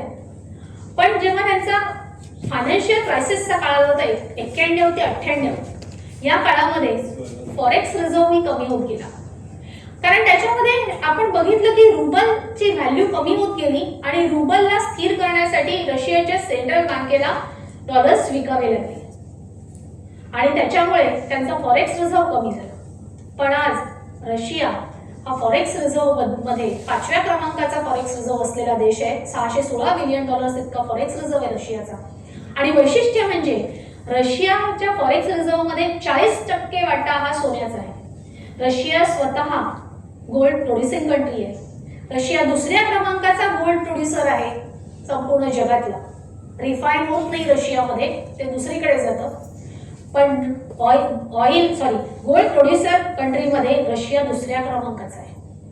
रशियन राष्ट्राध्यक्षांनी संपूर्ण oil, natural gas, critical minerals त्याच्यामध्येच हे जे आहेत प्रेस्टिजियस मेटल्स याच्यामध्ये जे रशिया संपन्न आहे त्या रशियाच्या संपन्नतेचा फायदा करून रशियाला उभं केलं. जसं मगाशी मी म्हटलं 2014 मध्ये रशियाने पुतिन यांनी म्हटलं पायवॉट टू ईस्ट, तसंच 2011 मध्ये पुतिन म्हणाले होते सुपर पॉवर बद्दल त्यांना प्रश्न विचारला गेला आणि पुतिन म्हणाले की सुपर पॉवर ही शीतयुद्धाच्या काळात असलेली संकल्पना होती. 2 मिलिटरी सुपर पॉवर मधला ते शीतयुद्ध होतं. आता सुपर पॉवर ही संकल्पना नाहीये, पण मी रशियाला अशा ठिकाणी नेऊन ठेवेन की रशियाच्या तेलाशिवाय जगाचं अर्थकारण चालणार नाही. आणि आज रशिया आज दुसऱ्या क्रमांकाचा तेल एक्सपोर्ट करणारा देश आहे. जेव्हा सोव्हिएत युनियन होतं तेव्हा रशियाचं तेल उत्पादन 13.4 मिलियन बॅरल्स पर डे इतकं रशियाचं उत्पादन, सोव्हिएत युनियनचं उत्पादन होतं. पण 1995 पर्यंत ते 6 मिलियन बॅरल्स पर डे इतकं कमी झालं, म्हणजे जवळजवळ अर्ध झालं. आणि ते 1999 पर्यंत तसंच होतं. 2000 साली हळूहळू ते 8 मिलियन बॅरल्स पर डे पर्यंत गेलं आणि आज साधारण 10 ते 11 मिलियन बॅरल्स पर डे इतकं रशियाचं उत्पादन आहे. आणि पुतिन रशियन राष्ट्राध्यक्ष झाल्यानंतर ऑइल शॉक काही फार मोठ्या प्रमाणावर आला नाही, उलट तेलाच्या किमती वाढतच गेल्या. त्यामुळे 2022 मध्ये जरी रशियाने युक्रेनवरती हल्ला केला आणि रशियावरती 10,000 पेक्षा जास्त सँक्शन्स टाकले गेले तरीही रशिया आज ताठ मानेने उभा आहे. त्याच्यामध्ये राष्ट्राध्यक्ष पुतिन यांना माहिती होतं सँक्शन्स टाकल्यानंतर काय होतं. सँक्शन टाकल्यानंतर मुख्य म्हणजे डॉलर बेस्ड सिस्टम मधून तुम्ही बाहेर पडता, त्याच्याकडे त्यांच्यासाठी प्लॅन होता. त्यांनी लगेच चीन आणि भारताबरोबर तेलासाठी व्यापारी करार केले. चीन बरोबर युआनमध्ये, भारताबरोबर रुपयामध्ये. आणि भारत रशियाकडून तेल घेऊन युरोपीय देशांना तेल पुरवणारा सगळ्यात मोठा ऑइल एक्सपोर्टर देश म्हणला, रिफाईन करून तेल पुरवणार. म्हणजे रशियाने भारताला डिस्काउंटमध्ये तेल दिलं, भारताचाही एक्सपोर्ट त्याच्यामुळे वाढला. पण त्याचा अर्थ एकच आहे की पुतिन यांना माहिती होतं की सँक्शन्स टाकल्यानंतर आपल्याला काय करायचं आणि काय करावं लागेल. भारताबरोबर रुपयामध्ये व्यवहार केल्यानंतर आज रशियाकडे रुपये भरपूर आहेत. त्यांनी विचारलं भारत सरकारला काय करायचं रुपयाचं, तर भारत सरकारने सांगितलं गव्हर्नमेंट बॉन्ड्समध्ये गुंतवा किंवा आमच्याकडून वस्तू विकत घ्या. तर रशिया गव्हर्नमेंट बॉन्ड्समध्ये ते रुपये गुंतवते. पण हेच डॉलर्सच्या बाबतीत झालं जेव्हा मिडल ईस्टमध्ये तेलाच्या किमती वाढल्या 1973 मध्ये आणि त्यांच्याकडे डॉलर जास्त झाले, तेव्हा त्यांनी अमेरिकेला विचारलं होतं की डॉलरचं काय करायचं. तर अमेरिकेने सांगितलं US ट्रेजरी म्हणजे US गव्हर्नमेंट बॉन्डमध्ये, आणि त्याच्यामुळे US ट्रेजरीची किंमत वाढत गेली आणि डॉलरची किंमत वाढत गेली. आज रुपयामुळे रशियाबरोबर जो व्यापार आहे तर भारताच्या रुपयाची तीच परिस्थिती आहे की रुपया पुन्हा गव्हर्नमेंट बॉन्डमध्ये गुंतवला जातो. याला दिल्ली लूप म्हणतात, आणि या दिल्ली लूपला घाबरलाय कोण तर अमेरिका. कारण म्हणून अमेरिका भारताला धमक्या देतं की तुम्ही रशियाचं तेल बंद करा, आम्ही तुमच्यावर टॅरिफ वाढवू. म्हणजे अमेरिका काय करते आणि अमेरिकेला कशा प्रकारे आपण उत्तर देऊ शकतो याचं धोरण पुतीन यांच्याकडे तयार होतं. म्हणून मगाशी मी तुम्हाला जेव्हा म्हटलं की रशियाचा अभ्यास करताना पुतीन आणि पुतीन यांच्या राष्ट्राध्यक्ष पदाचा काळ हा वेगळाच मानावा लागतो. त्याचं कारण हे आहे, कारण KGBचे अध्यक्ष असलेले पुतीन, FSBचे अध्यक्ष झालेले पुतीन, त्याच्यानंतर सेंट पीटर्सबर्गचे डेप्युटी मेयर असलेले पुतीन, तिथून पंतप्रधान झालेले पुतीन, सोव्हिएत युनियनचा त्यांनी जो शीतयुद्धाचा कालखंड बघितलेला आहे, सोव्हिएत युनियनचं विघटन बघितलेलं आहे, त्याच्यानंतर रशियन इकॉनॉमी कोलॅप्स झाली हे बघितलेलं आहे, आणि पुन्हा रशियन इकॉनॉमी रिकव्हरी करण्यासाठी काय करायचं याचं धोरण त्यांच्याकडे पूर्णपणे होतं. त्यामुळे रशिया म्हटल्यानंतर पुतीन हे समीकरण बदलत नाही, आणि ते बदलणार नाही एवढं तर नक्की आहे. जेव्हा 2007ला पुतीन म्हणाले होते जग मल्टीपोलॅरिटीकडे जाईल, युनिपोलर वर्ल्ड राहणार नाही, हा अमेरिकेला इशारा होता, ते पुतीन यांनी आता खरं करून दाखवलेलंच आहे. सगळेच जागतिक तज्ज्ञ म्हणतात की जग मल्टीपोलॅरिटीकडे जाईल, पण त्या मल्टीपोलॅरिटीकडे जाताना पुतीन वारंवार उल्लेख करतायत की चीन, रशिया आणि भारत या तिघांना अमेरिका धमकावू शकणार नाही. अगदी गेल्या मला वाटते 8-10 दिवसापूर्वी पुतीन चीनच्या दौऱ्यावर होते. त्या चीनच्या दौऱ्यावर असताना पुतीन जेव्हा होते तेव्हा पुतीन यांनी याचा पुन्हा उल्लेख केला की रशिया, चीन आणि भारत यांना कोणीही धमकावू शकणार नाही. आजपर्यंत अमेरिकेने धमकावलेलं आहे आणि तसं याच्या पुढे चालणार नाही. म्हणजे जे मल्टीपोलॅरिटी त्यांनी 2007 मध्ये म्हटलं होतं 19 वर्षापूर्वी, त्याचा अंदाज कोणाला आला नव्हता, पण ते आज खरं होताना दिसतंय. आणि त्याच्यासाठी अमेरिकेला तोडीस तोड उत्तर देण्यासाठी तितका अभ्यास करून पुतीन उभे राहिले, आणि पुतीन यांनी उत्तर दिलं, आणि ब्रिक्स मार्फत एक नवीन सिस्टम उभी केली. म्हणून ब्रिक्स ऑक्टोबर 2024ला ब्रिक्सची रशियाच्या कझान शहरामध्ये जी हे झाली कॉन्फरन्स झाली, त्या परिषदेला जगातल्या 70 पेक्षा जास्त देशांचे प्रतिनिधी उपस्थित राहिले. तर 70 पेक्षा जास्त देशांचे प्रतिनिधी उपस्थित राहतील अशी पाश्चिमात्य प्रसारमाध्यमांना कल्पनाच नव्हती. त्यांनी रशियामध्ये असलेल्या ब्रिक्स परिषदेची अजिबात दखल घेतली नव्हती. त्यांच्या वर्तमानपत्रामध्ये किंवा त्यांच्याकडे टीव्ही डिबेट्समध्ये ब्रिक्स परिषदेचा उल्लेखही नव्हता. पण जसे जसे एकेका देशांचे राष्ट्राध्यक्ष, पंतप्रधान, परराष्ट्र मंत्री पोचायला लागले तसे प्रसारमाध्यमं घाबरली, ट्रम्प चौताळले. ट्रम्प म्हणाले डिडॉलरायझेशन वगैरे काही नाही, मी सगळ्यांवरती सँक्शन लावेन. पण इथे कझानमध्ये एक सगळ्या राष्ट्रांचे प्रतिनिधी भेटले, कझान डिक्लेरेशनवर साईन झालं. कझान डिक्लेरेशनची एक कॉपी युनायटेड नेशन्सला पाठवली. त्याच्यामध्ये इकॉनॉमिक कोऑपरेशन आहे, डॉलर वगळून हे देश करार करतील असं त्याच्यामध्ये म्हटलेलं आहे.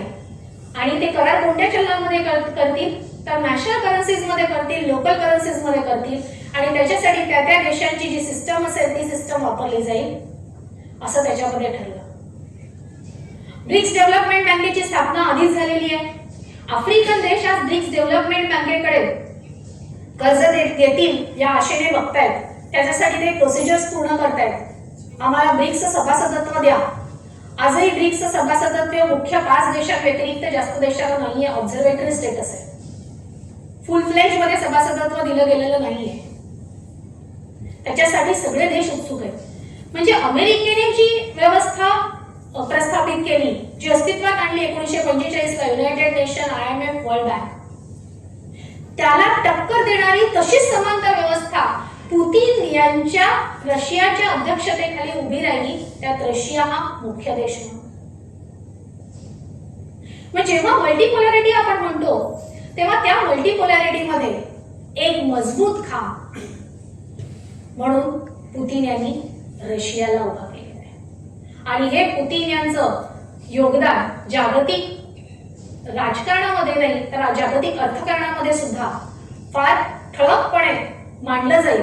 आणि एवढंच नाही तर 2022 मध्ये जेव्हा रशियाने युक्रेनवरती हल्ला केला तेव्हा अमेरिकी राष्ट्राध्यक्ष जो बायडन म्हणाले होते 6 महिन्यात रशियाची अर्थव्यवस्था कोसळून पडेल, पुतीन आमच्या समोर गुडघे टेकत येतील. असं झालं नाही. तर मला वाटते अमेरिकन इकॉनॉमिस्ट पेक्षाही पुतीन हे खूप मोठे इकॉनॉमिस्ट ठरलेले आहेत आणि त्यांनी रशियाला अतिशय उच्च काय म्हणतो आपण मानाचं स्थान मिळेल अशा प्रकारे प्रयत्न करून इथपर्यंत आणून ठेवलेले आहे. धन्यवाद.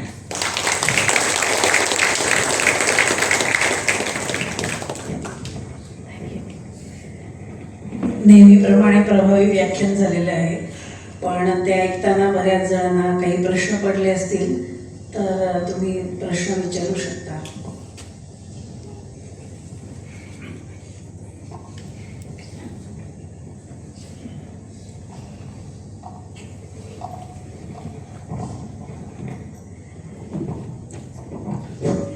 माझे 2 प्रश्न आहेत. पहिला प्रश्न, प्रत्येक देशामध्ये डेमोक्रेसी असते किंवा प्रेसिडेन्शियल राज्य असतं, तर रशियामध्ये प्रेसिडेन्शियल पद्धतीचा त्यांच्या अर्थव्यवस्थेवरती काय परिणाम झाला, म्हणजे निगेटिव्ह परिणाम काय झाला. दुसरा प्रश्न आहे की पुतीन आहेत ना, हे त्या देशामध्ये 99 जास्त मतांनी निवडून येतात, तर त्याचं मूलभूत रहस्य काय? म्हणजे माझ्या माहितीप्रमाणे कितीही चांगला नेता असला तरी त्याला 4-5% तरी वेगळ्या विचाराचे लोक विरोध करतच असतात. पण रशियामध्ये 99 आणि अबोव या निवडून येणं याचं रहस्य, इकॉनॉमीचं लोकांचं रहस्य काय? थँक्यू.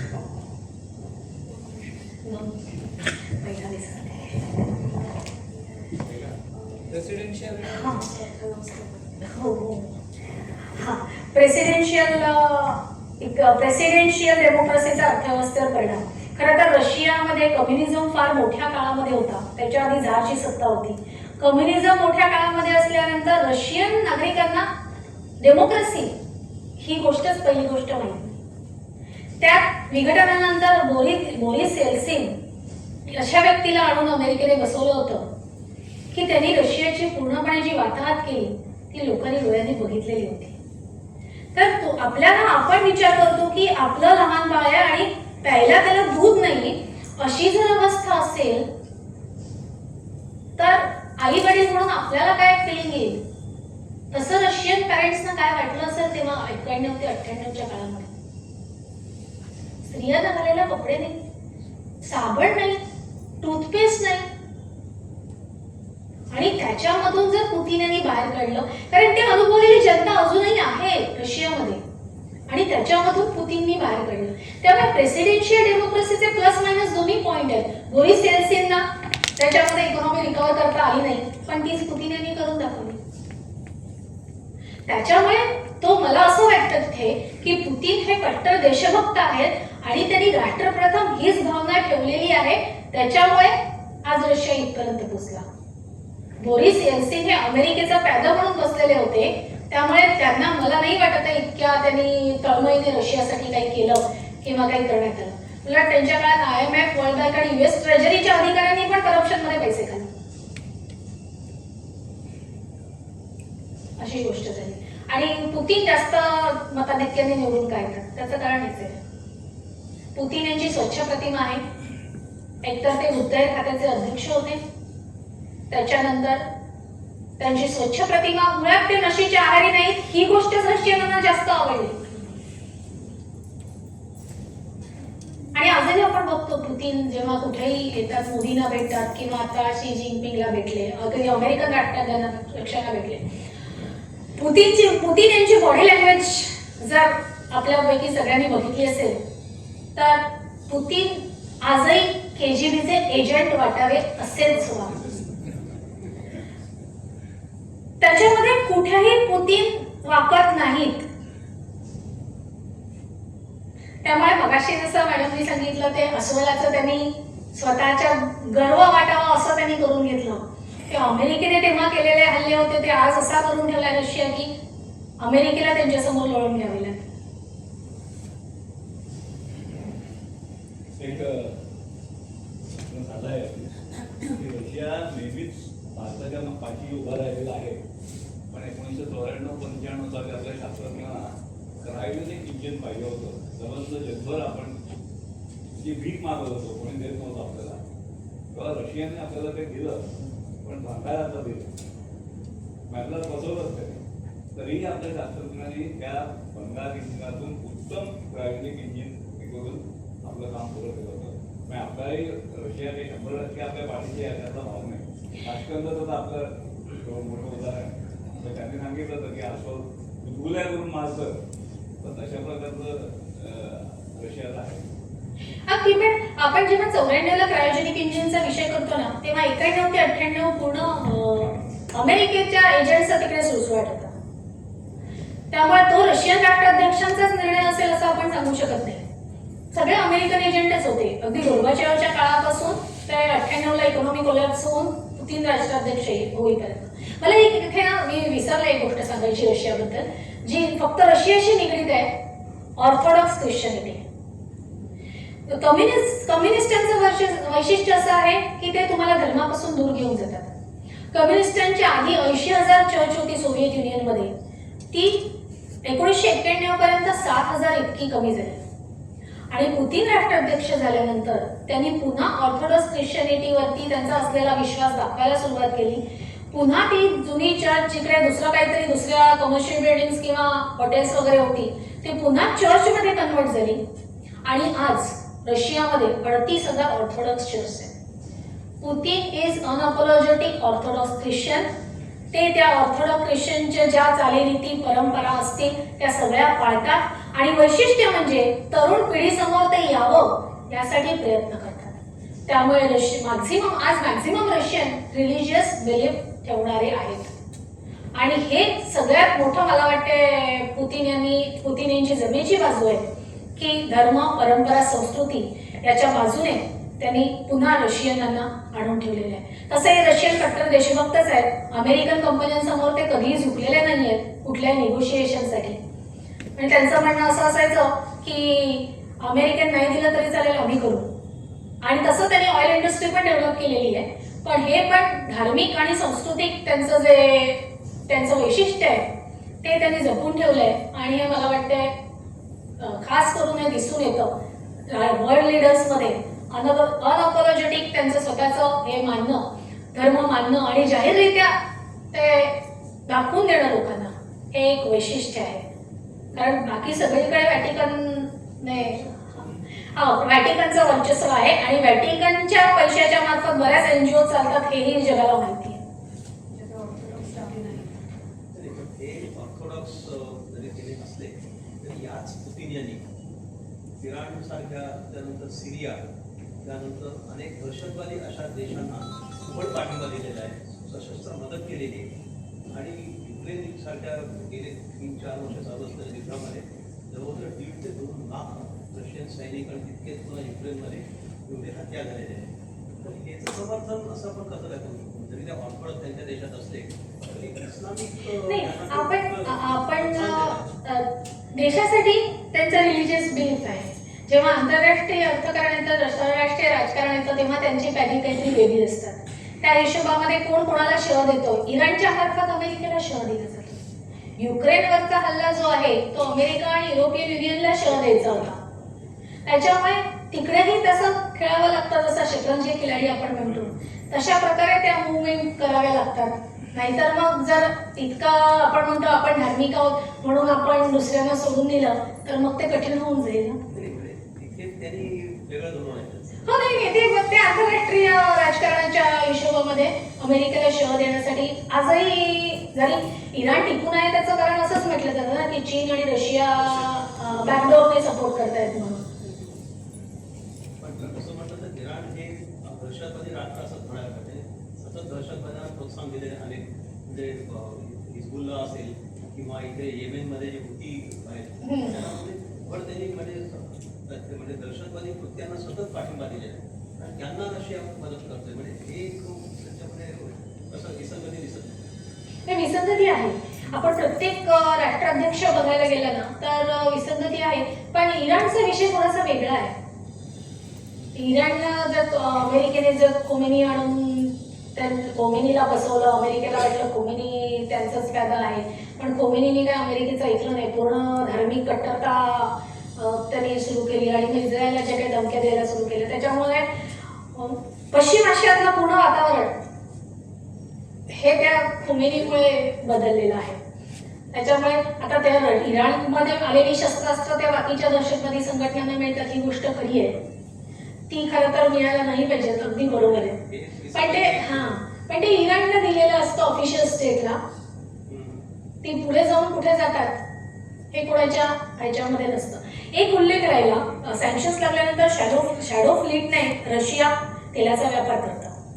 शॅडो फ्लीटमध्ये काय होतं की जे ऑइल टँकर्समध्ये ऑइल ठेवलेलं असतं त्या ऑइल टँकरवरती झेंडा रशियाचा नसतो, तर तो दुसऱ्या कुठल्या तरी देशाचा असतो आणि डॉक्युमेंट्स त्याच्याप्रमाणे बनवले जातात. आणि मग ते आंतरराष्ट्रीय संघटना असे ऑइल टँकर्स पकडत नाहीत. मग तिसऱ्या देशामध्ये ज्या देशावर सँक्शन नाही तिथे ते ऑइल टँकर्स जातात आणि मग तिथून ते पुढे तिसऱ्या देशाला पाठवले जातात. आणि हे रशियाने बरीच वर्ष केलेलं आहे. आणि ऑप्शन नाही, जर तुमच्यावरती सँक्शन्स लागलेले आहेत आणि तरीही तुम्हाला आंतरराष्ट्रीय बाजारात विक्री करायची आहे, त्याच्याशिवाय तुमच्याकडे दुसरा कुठला पर्याय नाहीये, तर सँक्शन मधून बाहेर पडण्यासाठी मार्ग काढावेच लागतात. हो, ते मिड सी मध्ये ट्रान्सफर करतात, टँकर टू टँकर. आणखीन एक दोन टोकं वेगवेगळी दिसली. शास्त्रींच्या संदर्भात वाकलेले रशिया आणि आता चीनमध्ये आपल्या गाडीमध्ये पुतीनने मोदीजींना घेतलं होतं संरक्षणासाठी. ही दोन टोकं नाही वाटत? दोन टोकं नक्की आहेत. मला याच्यामध्ये काका मी तुमचं ऐकते त्याच्यामध्ये मला एक म्हणजे माझं स्वतःचं वैयक्तिक मत आहे, मला माहित नाही तुमचा अभ्यासही असेल याच्यावरती, की पुतीन आणि मोदी दोघेही कट्टर देशभक्त आहेत. आतापर्यंतचे भारताचे पंतप्रधान जे होते, मला नाही वाटत या पंतप्रधानाने इतके कट्टर देशभक्त होते. त्याच्यामुळे त्यांचा सामायिक दुवा हा कट्टर देशभक्ती आहे.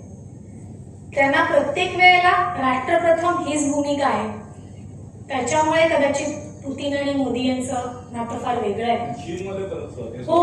म्हणजे चीनच्या लोक आता सुद्धा जे टेररिस्ट पकडले गेले नॉर्थ ईस्ट मध्ये, तेही आपल्याला रशियन एजंटनेच सांगितलेलं होतं अशा प्रकारे पकडले गेले.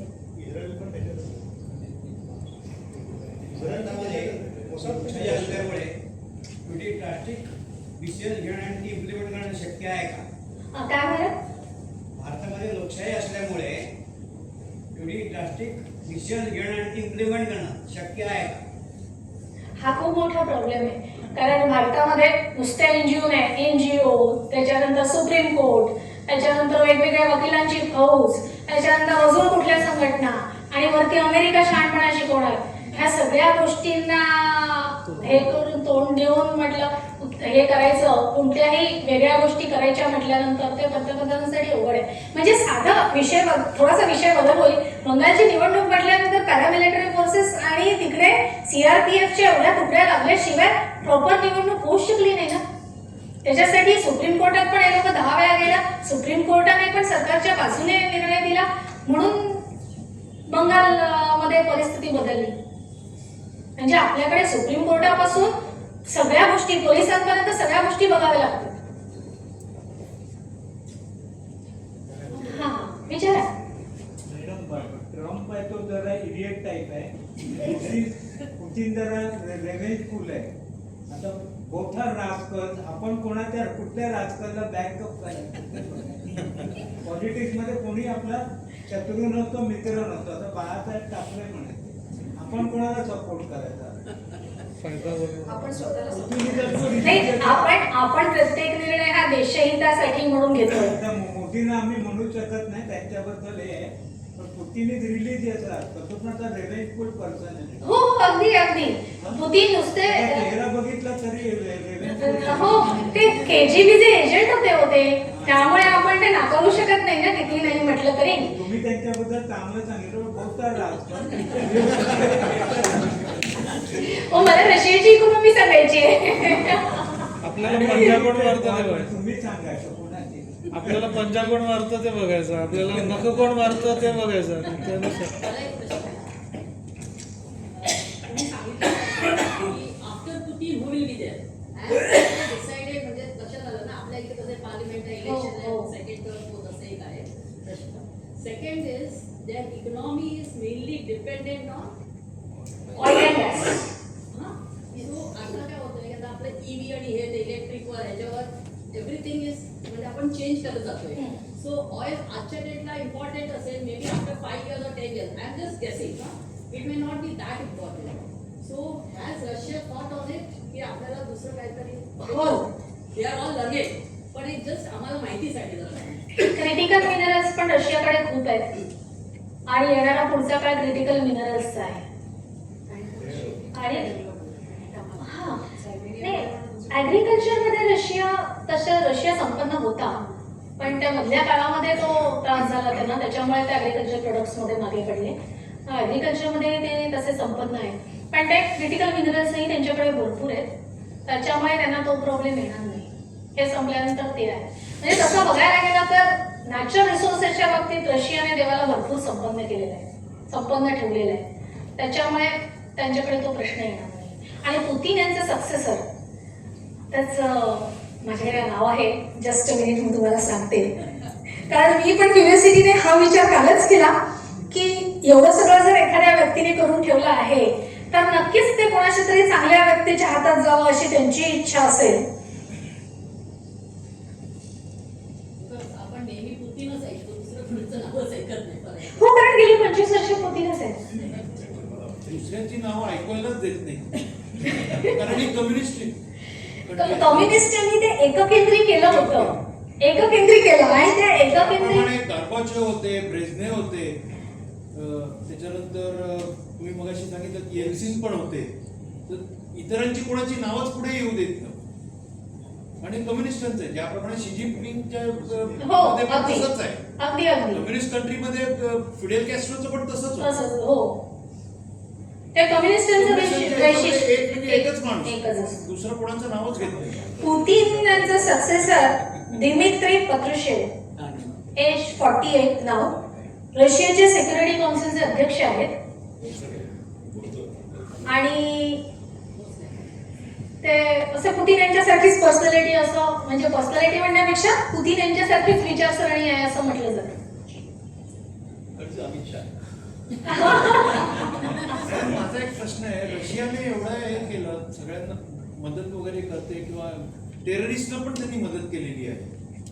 आज जर का बघायला गेलं तर सिरियामधून जो माणूस पळाला तो रशियामध्ये जाऊन सेटल झालेला आहे. असं का? रशियाला शह द्यायला, सॉरी अमेरिकेला शह द्यायला.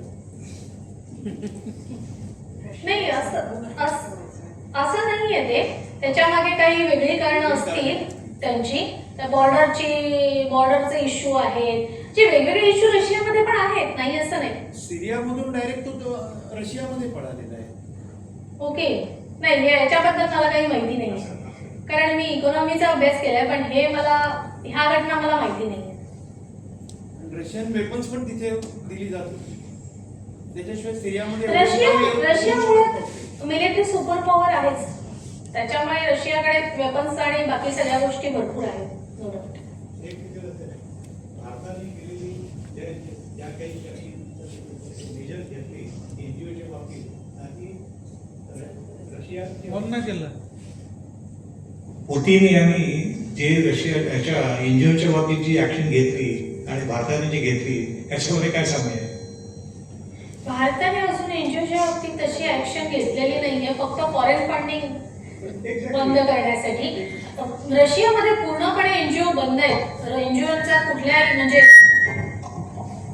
फॉरेन एनजीओचा कुठल्याही फॉरेन एनजीओ कार्यरत नाही आहेत. आपण तसं करू शकत नाही.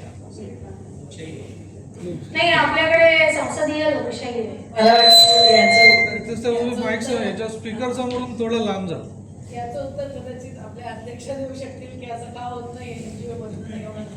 एनजीओचा भारतातला जो वापर आहे तो मुळात पैसे साठवण्यासाठी केला गेला आहे. वेगवेगळ्या पद्धतीनं तुम्ही व्हाईट मनी किंवा ब्लॅक मनी वाईट कसं करू शकाल यासाठी, आणि यांना ना प्रोटेक्शन आहे एनजीओजना. आता हे प्रोटेक्शन कोणाचं आहे, तर हे सरकारचं नाही आहे, हे न्यायालयांचं आहे. म्हणजे मी ह्युमन राईट्सचा जेव्हा अभ्यास करत होते तेव्हा मला हे जाणवलं की एखादी गोष्ट ह्युमन राईट्समध्ये कव्हर होते असं तुम्ही म्हटलं की मग त्याला आपोआप प्रोटेक्शन येतं, पण माणसाच्या मानवी सगळ्याच गोष्टी ह्युमन राईट्समध्ये कव्हर होतात. म्हणजे जसं राईट टू लाईफ हा जो प्रकार आहे, जो आर्टिकल 21 आहे, ते एखादा फॉरेनर इथं आला तरी त्याला लागू आहे. हे इतर देशांमध्ये तुम्हाला दिसून येत नाही. तर त्यामुळे इथल्या NGOsला जे खतपाणी मिळालंय ते न्यायालयीन प्रोटेक्शनचं मिळालेलं आहे. त्यांच्या बाबतीत ज्या पद्धतीनं चौकशी व्हायला पाहिजे त्या पद्धतीनं होत नाही. आणि सगळ्यात अल्टिमेटली गेम आहे तो पैशाचा. ज्याच्या हातात पैसा आहे तो सत्ता वळवतो, तो नियम मोडतो आणि न्यायालय काहीच करू शकत नाही, हे सत्य आहे. दुसरी गोष्ट, जसं मगाशी सांगितलं की आपल्याकडे डेमोक्रेसी आहे. आपल्याकडे एक माणूस एखादा कायदा सांगेल आणि तो तसाच्या तसा मान्य होईल असं होतच नाही. आपल्याकडे वाद होतात, त्याच्यानंतर तो कायदा कसा चुकीचा आहे हे पहिलं आर्ग्युमेंट असतं आणि त्याच्यानंतर दुसरं आर्ग्युमेंट असतं की तो मग कायदा बाजूला सरा आणि मग जे काही पूर्वापार चालत आलेलं आहे ते चालू करा. आपल्याकडे असे असंख्य कायदे आहेत की ज्याची आपल्याला आता गरज नाही किंवा कालपरत्वे ते बदलायला पाहिजेत, पण ते तसं होत नाही. दुसरी गोष्ट मला एकच गोष्ट सांगायची की रशिया हा आपला मित्र आहे हे आपल्याला वाटतं, हे त्यांनाही थोडंफार वाटत असेल, पण रशियाला, चायनाला आणि अमेरिकेला सर्वोत्कृष्ट व्हायचं. तर ज्यावेळेस तुम्हाला सर्वोत्कृष्ट व्हायचं असतं त्यावेळेस तुम्ही एक आपसूक स्पर्धा कायम जिवंत ठेवण्याचा प्रयत्न करता आणि याच्यातनं त्यांना मग तो आपला प्रासंगिक मित्र आहे असं मला वाटतं. मॅडम त्याच्यावरती सांगतील, जेव्हा जेव्हा त्यांना आपली गरज वाटली आहे किंवा आपली मदत त्यांना होऊ शकते असं वाटतं. हे सगळ्या मोठ्या राष्ट्रांच्या बाबतीत लागू आहे. तसंच ते रशियाच्या बाबतीत आहे. आताच्या घडीला आपला मित्र कोण याचा विचार करण्यापेक्षा सुद्धा सर्व्हायव्हल ऑफ द फिटेस्ट हे सूत्र आपण लक्षात ठेवलं तर आपली अधिक चांगली प्रगती होऊ शकेल असं मला वाटतं.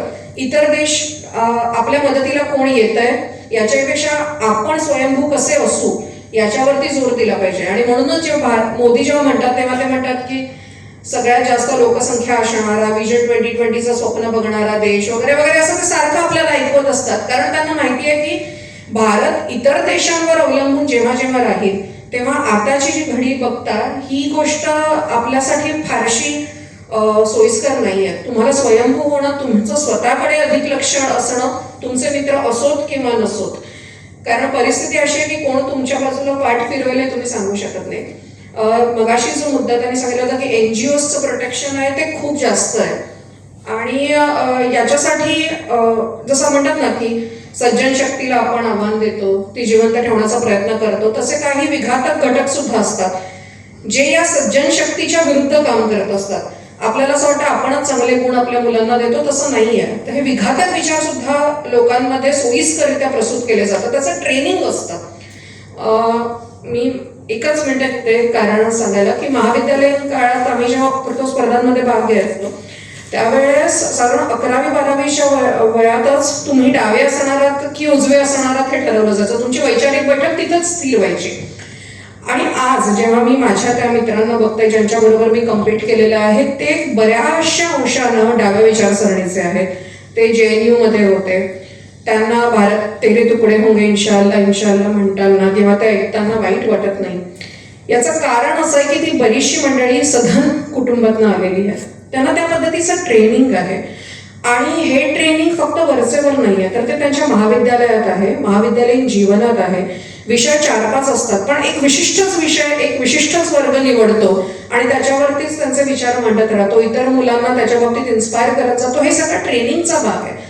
त्यामुळे ज्या पद्धतीनं चांगले विचार समाजात प्रस्तुत करण्याची जबाबदारी एक वैचारिक गट घेतो, त्याच पद्धतीनं वाईट विचार समाजात प्रस्तुत करण्याची जबाबदारी पण एक वाईट गट घेतो, हे आपण विसरू शकत नाही.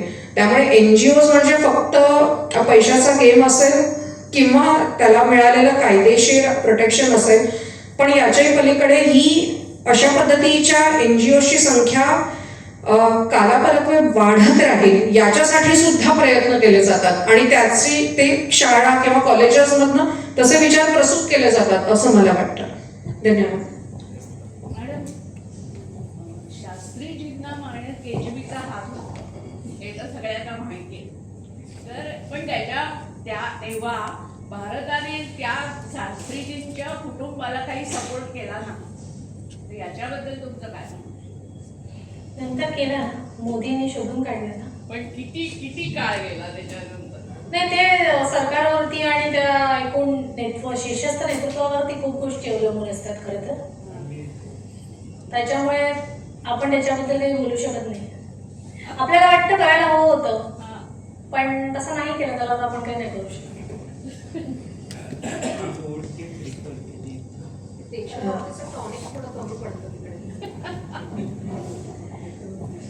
सगळ्यांचे प्रश्न झालेत का विचारू?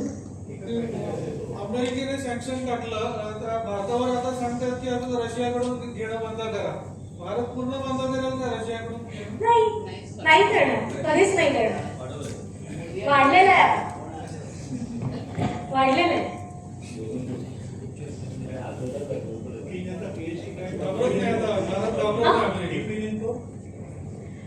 नाही, माझ्या नाही लक्षात नाव नाही.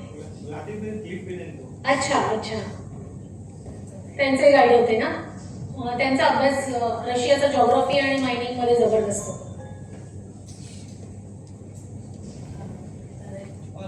रशियन अस्वलाबद्दल भरपूर माहिती मिळाली आपल्याला, आणि मुळातला जो फरक आहे लोकशाहीचा आणि तिथे नाही म्हटलं तरी एकाधिकारशाही झालेली आहे.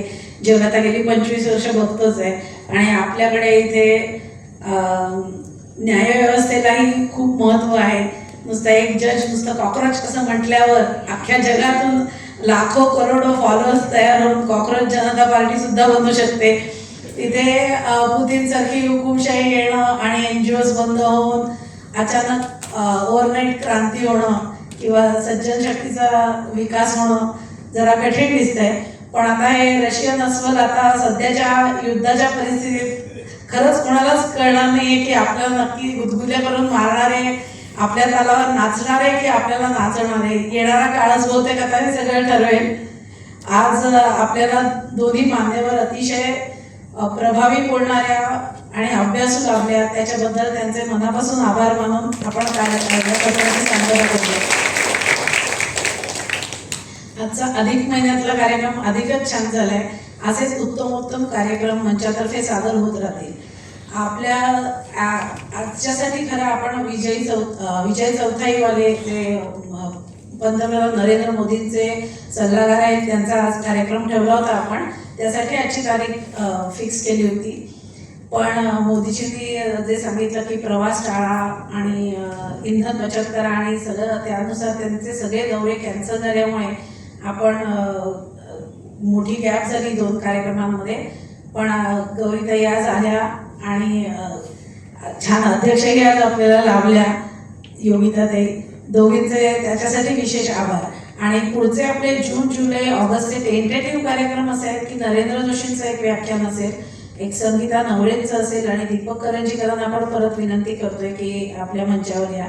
पण ते कार्यक्रमाच्या तारखा, वेळा आणि विषय ठरले की आपण व्हॉट्सअप ग्रुपवर ते शेअर करून सगळ्यांना ते जाहीर केले जातीलच. त्यासाठी कोणाला व्हॉट्सअप ग्रुप जॉईन करायचा असेल, आपल्यापैकी बरेच जण असतीलच, जर नसतील त्यांच्यासाठी QR कोड ठेवलाय किंवा आमच्याशी संपर्क साधा, आम्ही तुम्हाला ग्रुपमध्ये ॲड करू. तर या सगळ्या कार्यक्रमांसाठी आर्थिक मदत गरजेची असते, कारण जनधन योजना हे काम साकार करत असते. आर्थिक मदत कोणाला करायची असेल तर चारको कल्चरल अँड स्पोर्ट्स फाउंडेशन नावाने चेक आपण देऊ शकता. ATGची सुविधा त्याच्यासाठी उपलब्ध आहे. आणि हा कार्यक्रम यशस्वी होतो, त्याच्यात बऱ्याच जणांचा सहभाग असतो. त्यांचे आभार मानणे हे देखील महत्त्वाचं असतं. आपल्या कार्यक्रमासाठी जागा उपलब्ध करून दिल्याबद्दल अटल स्मृती उद्यानाचे व्यवस्थापक आणि कर्मचारी यांचे आभार. श्री पाथे यांचे साऊंड सिस्टीमसाठी आभार. आता तर ते उत्तम श्रोताही झालेले प्रश्न सुद्धा विचारतात. एक चांगल्या साऊंड सिस्टीमवाल्याबरोबर आपल्याला एक चांगला श्रोताही मिळालेला आहे, त्याबद्दलही आभार. श्री कामत यांचे रेकॉर्डिंगसाठी आभार. लोकनिर्धारचं चॅनल आपले सगळे व्याख्यानं त्यांच्या चॅनलवर प्रसारित करत असतात. आणि तुम्ही सगळे आलात एवढ्या उन्हाळ्यात रविवारच्या दिवशी सकाळी वेळ काढून, त्याच्याबद्दल तुम्हा सर्व श्रोत्यांचे आभार. आणि तरुणांचा सहभाग वाढवत राहू आपण सगळ्यांनी मिळून. असं दरवेळीप्रमाणे आपलं औपचारिकता म्हणून आता बोलणं झालंय असं वाटायला लागलंय, कारण हवा तेवढा प्रतिसाद तरुणांकडनं मिळत नाहीये. कोणाच्या सूचना असतील तर ग्रुपवर जरूर सांगा. जेणेकरून तरुण जास्त इथे उपलब्ध होतील ऐकण्यासाठी. तर आता कार्यक्रमाची सांगता झाली आहे. आपण विष्णू प्रार्थना म्हणून कॉक्रोच नावाने कार्यक्रम काय होतो? काय कॉक्रोच नावाने काहीतरी कार्यक्रम नको, आपण बेगवान ठेवूया. बेगवान नावाने ठेवूया, कॉक्रोच वाढायला नको आहे. हरिओम, नमस्कार. विश्व प्रार्थनेपूर्वी मी एक वैयक्तिक आणि आपल्यातर्फे एक वेगळी प्रार्थना करतो की ही गौरी म्हणजे तोफ आहे हो, तोफ. हातात कागद न घेता मला सहज एक वैदिक प्रार्थना आठवली. गौरी विमाला अष्टापदी वा नवपदी दशपदी म्हणजे एक तोफ, त्याला चाकं 9 असली, 10 असली, 11 असली तर कशी चालवावी याच्या प्रकारचं मार्गदर्शन आपल्या वेदांमधल्या एका ऋषीमध्ये आहे. ही गौरी ही तोफ आहे. मी आपल्या सर्वांप्रकारे माझं वैयक्तिक म्हणून सांगतो की यांना भारताच्या प्लॅनिंग कमिशनमध्ये किंवा फॉरेन अफेअर्सच्या मिनिस्ट्रीमध्ये त्यांना मोदींनी किंवा राजकारणाने स्थापना करावी अशी आपल्यातर्फे. पण तथास्तु म्हणूया. कुठून घेतील नाही द्यायचे मला वाटत नाही. नाही, आपल्या कोणाच्या म्हणजे ओळखीने जायला नको, त्यांनी त्यांच्या निगेटिव्हवर जावं, पण कोणाचे जर काही संबंध असेल तर खरंच प्रयत्न करा. आणि वकिलांची पण जोडी खूप छान झालेली आहे. त्या दोघींनी चांगल्या मैत्रिणी व्हाव्यात अशी माझी इच्छा आहे. हरि ओम. यज्ञेन यज्ञमयं देवास्तान् धर्माणि प्रथमान्यासन्न देहनाकं महिमानस्य तत्र पूर्वे साध्या सन्ति देवाः.